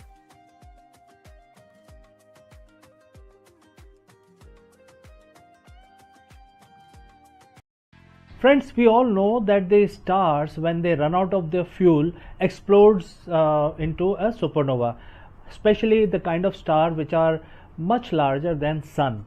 They have to be larger than sun in order to become a supernova. However, there are certain stars which don't simply explode, they turn into a hot blowtorch. And this is a very specific phenomena, and to understand this type of supernova we will take a deep dive into high energy astrophysics, and we will examine this phenomena which is known as hotter than hell, also known in scientific term as the fast blue optical transient, and also known as the blue death. What is this phenomena? Let us explore this further. Friends, in the vacuum of space, color is a liar. We have been taught from childhood that the red means hot and the blue means cool. Think of your kitchen faucet. But in the realm of high energy astrophysics, the universe flipped the script. Red is the color of dying ember, and blue is the color of cosmic blowtorch. But most stars end their lives in a predictable fiery explosion we call supernova. They expand, they glow red or orange, and they fade over months. But recently we have discovered something that defies this particular rule. A class of explosion so fast, so bright, and so intensely blue that they have earned a terrifying nickname, which is fast blue optical transient, or FBOT. So we call them FBOTs. Today we are diving into the hotter than hell physics of blue stellar deaths. We aren't just talking about big explosions, we're talking about the most violent thermal events since the Big Bang. Well friends, if you have reached this far, please inform us from which city you have tuned in and in which language you are watching this video. This will help us determine the reach of our channel. Alright, let's proceed further. To understand why a blue death is so significant, we have to talk about Wien displacement law. In simple terms, the hotter an object is, the shorter the wavelength of the light it emits. A standard supernova might reach temperature of 10,000 to 20,000 Kelvin. That put them firmly in the visible white to yellow range. But these blue transient, they are screaming at a temperature exceeding 40,000 Kelvin, and in some cases hitting hundreds of thousands of degrees in their initial movements. When a star dies blue, it is telling that the energy density is off the chart. It is not just emitting light, it is emitting high frequency, high energy photons that sit right on the edge of the ultraviolet and X-ray spectrum. The question is, what kind of star has enough fuel to die this spectacularly? You can't get a blue explosion from a boring star like our sun. For a hotter than hell exit, you need a Wolf-Rayet star. These are the heavyweight of the galaxy. Stars that started out at 20 or 30 times the mass of sun but has already blown off their outer layers of hydrogen. What is left is naked exposed core of helium, carbon and oxygen burning with a ferocity that is hard to visualize. Because they have lost their cushion of hydrogen, when the core collapses, there is nothing to slow down the shock wave. It is like an engine exploding without a hood. The energy hits the vacuum of space instantly. This lack of an outer envelope is the first ingredient in the recipe for the fast blue optical transient. For a long time, these were just theoretical. Then came a phenomenon known as AT2018 COW, which is cow, AT2018 cow. Astronomers affectionately called it the cow because of its random letter designation. But there was nothing gentle about it. The cow was 10 to 100 times brighter than the normal supernova, and it reached its peak brightness in just 3 days. A typical supernova takes weeks to ramp up. The cow didn't just explode, it flashed. What shocked scientists most was the blue signature. It stayed hot for far too long. According to the standard physics, it should have cooled down as the debris expanded. Instead, it was as if there was a central engine, a hidden furnace inside the wreckage, pumping out fresh energy and keeping the temperature at a blistering blue hot level. So, what is that central engine? Physicists currently have two main theories for how these blue deaths occur. Imagine the core collapse.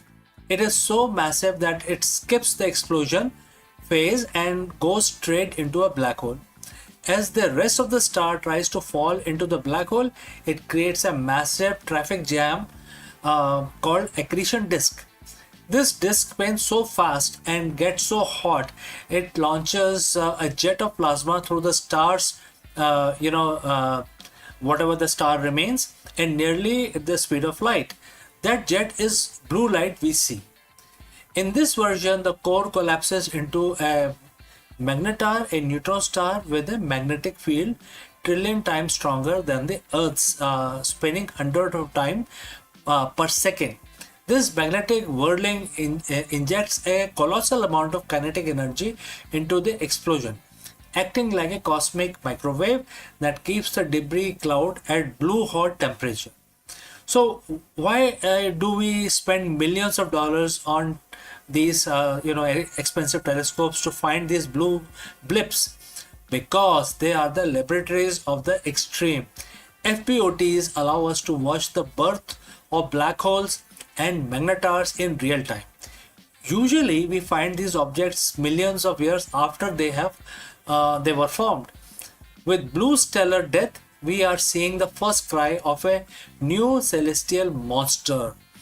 They also act as the cosmic flashlights because they are so bright. They illuminate the gas and dust in distant galaxies, helping us map the cosmic web that holds the universe together. Every time we catch a blue flash, we are refining our understanding of how matter behaves under the most extreme gravity and heat possible. The universe is a violent place, but there is a strange beauty in its destruction. A blue stellar death is the ultimate paradox.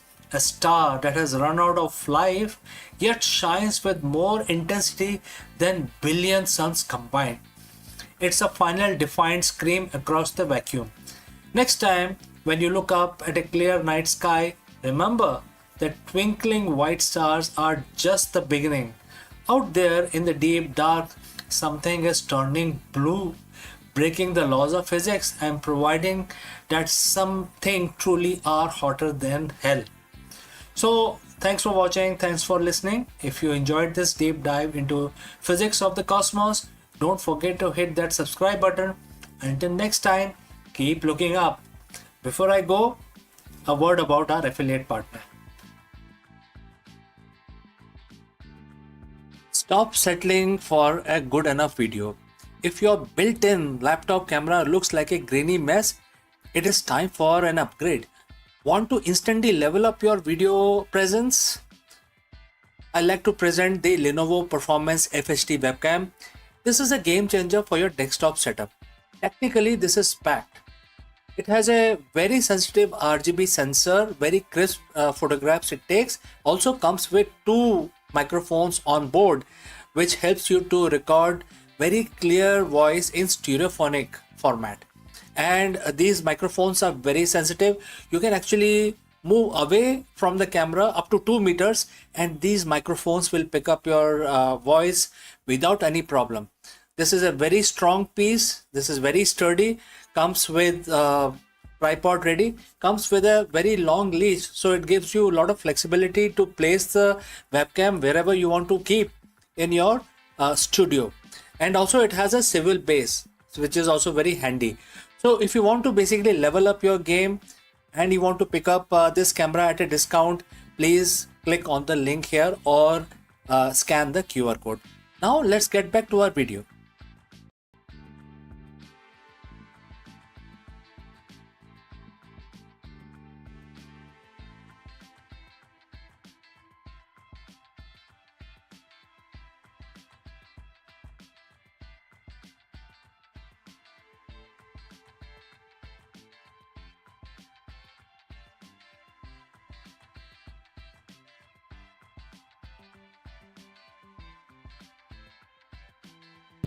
Hello, friends. We all know that in today's volatile business landscape, a CEO must be more than just a strategist. They must be a vision bearer, a protector, an innovator, and a stabilizing force. Therefore, in this video, we decode the lessons learned from Bhagavad Gita and reveal the ultimate CEO matrix, a 12-point leadership framework hidden in plain sight for thousands of years. Let's go. Take a look at the modern C-suite. Today's CEO is expected to be visionary, futurist, a flawless operator, and a compassionate HR leader, a ruthless cost cutter, and an unshakable anchor during a crisis. We are told to look at Silicon Valley playbook, Ivy League case studies, and agile framework to survive. But what if the most comprehensive all-weather matrix for executive leadership wasn't written in a modern business school? What if it was mapped out thousands of years ago? So friends, welcome back. Today we are cracking open a timeless text that Bhagavad Gita talks about, specifically mentioned in chapter 9 verse 18. In this single verse, an incredible 12-point leadership framework is laid out. We call it an ultimate CEO matrix. Let's decode how these 12 ancient principles can completely redefine how you run your business today. So friends, if you have reached this far, please inform us from which city you have tuned in and in which language you are watching this video. This will help us determine the reach of our channel. Alright, let's proceed further. Let's look at the text. The verse begins with the word, I am the goal, I am the supporter. Right? As a CEO, your first and most foundational role is to be, the goal itself. In corporate terms, this is your North Star. If the CEO vision is blurry, the entire company stumbles in the dark. Being the goal means you don't just chase quarterly profits, you define the ultimate purpose of the enterprise. Why does your company exist? Where are your steering, and where are you taking the ship? You must embody that final destination. But a goal without infrastructure is just a pipe dream.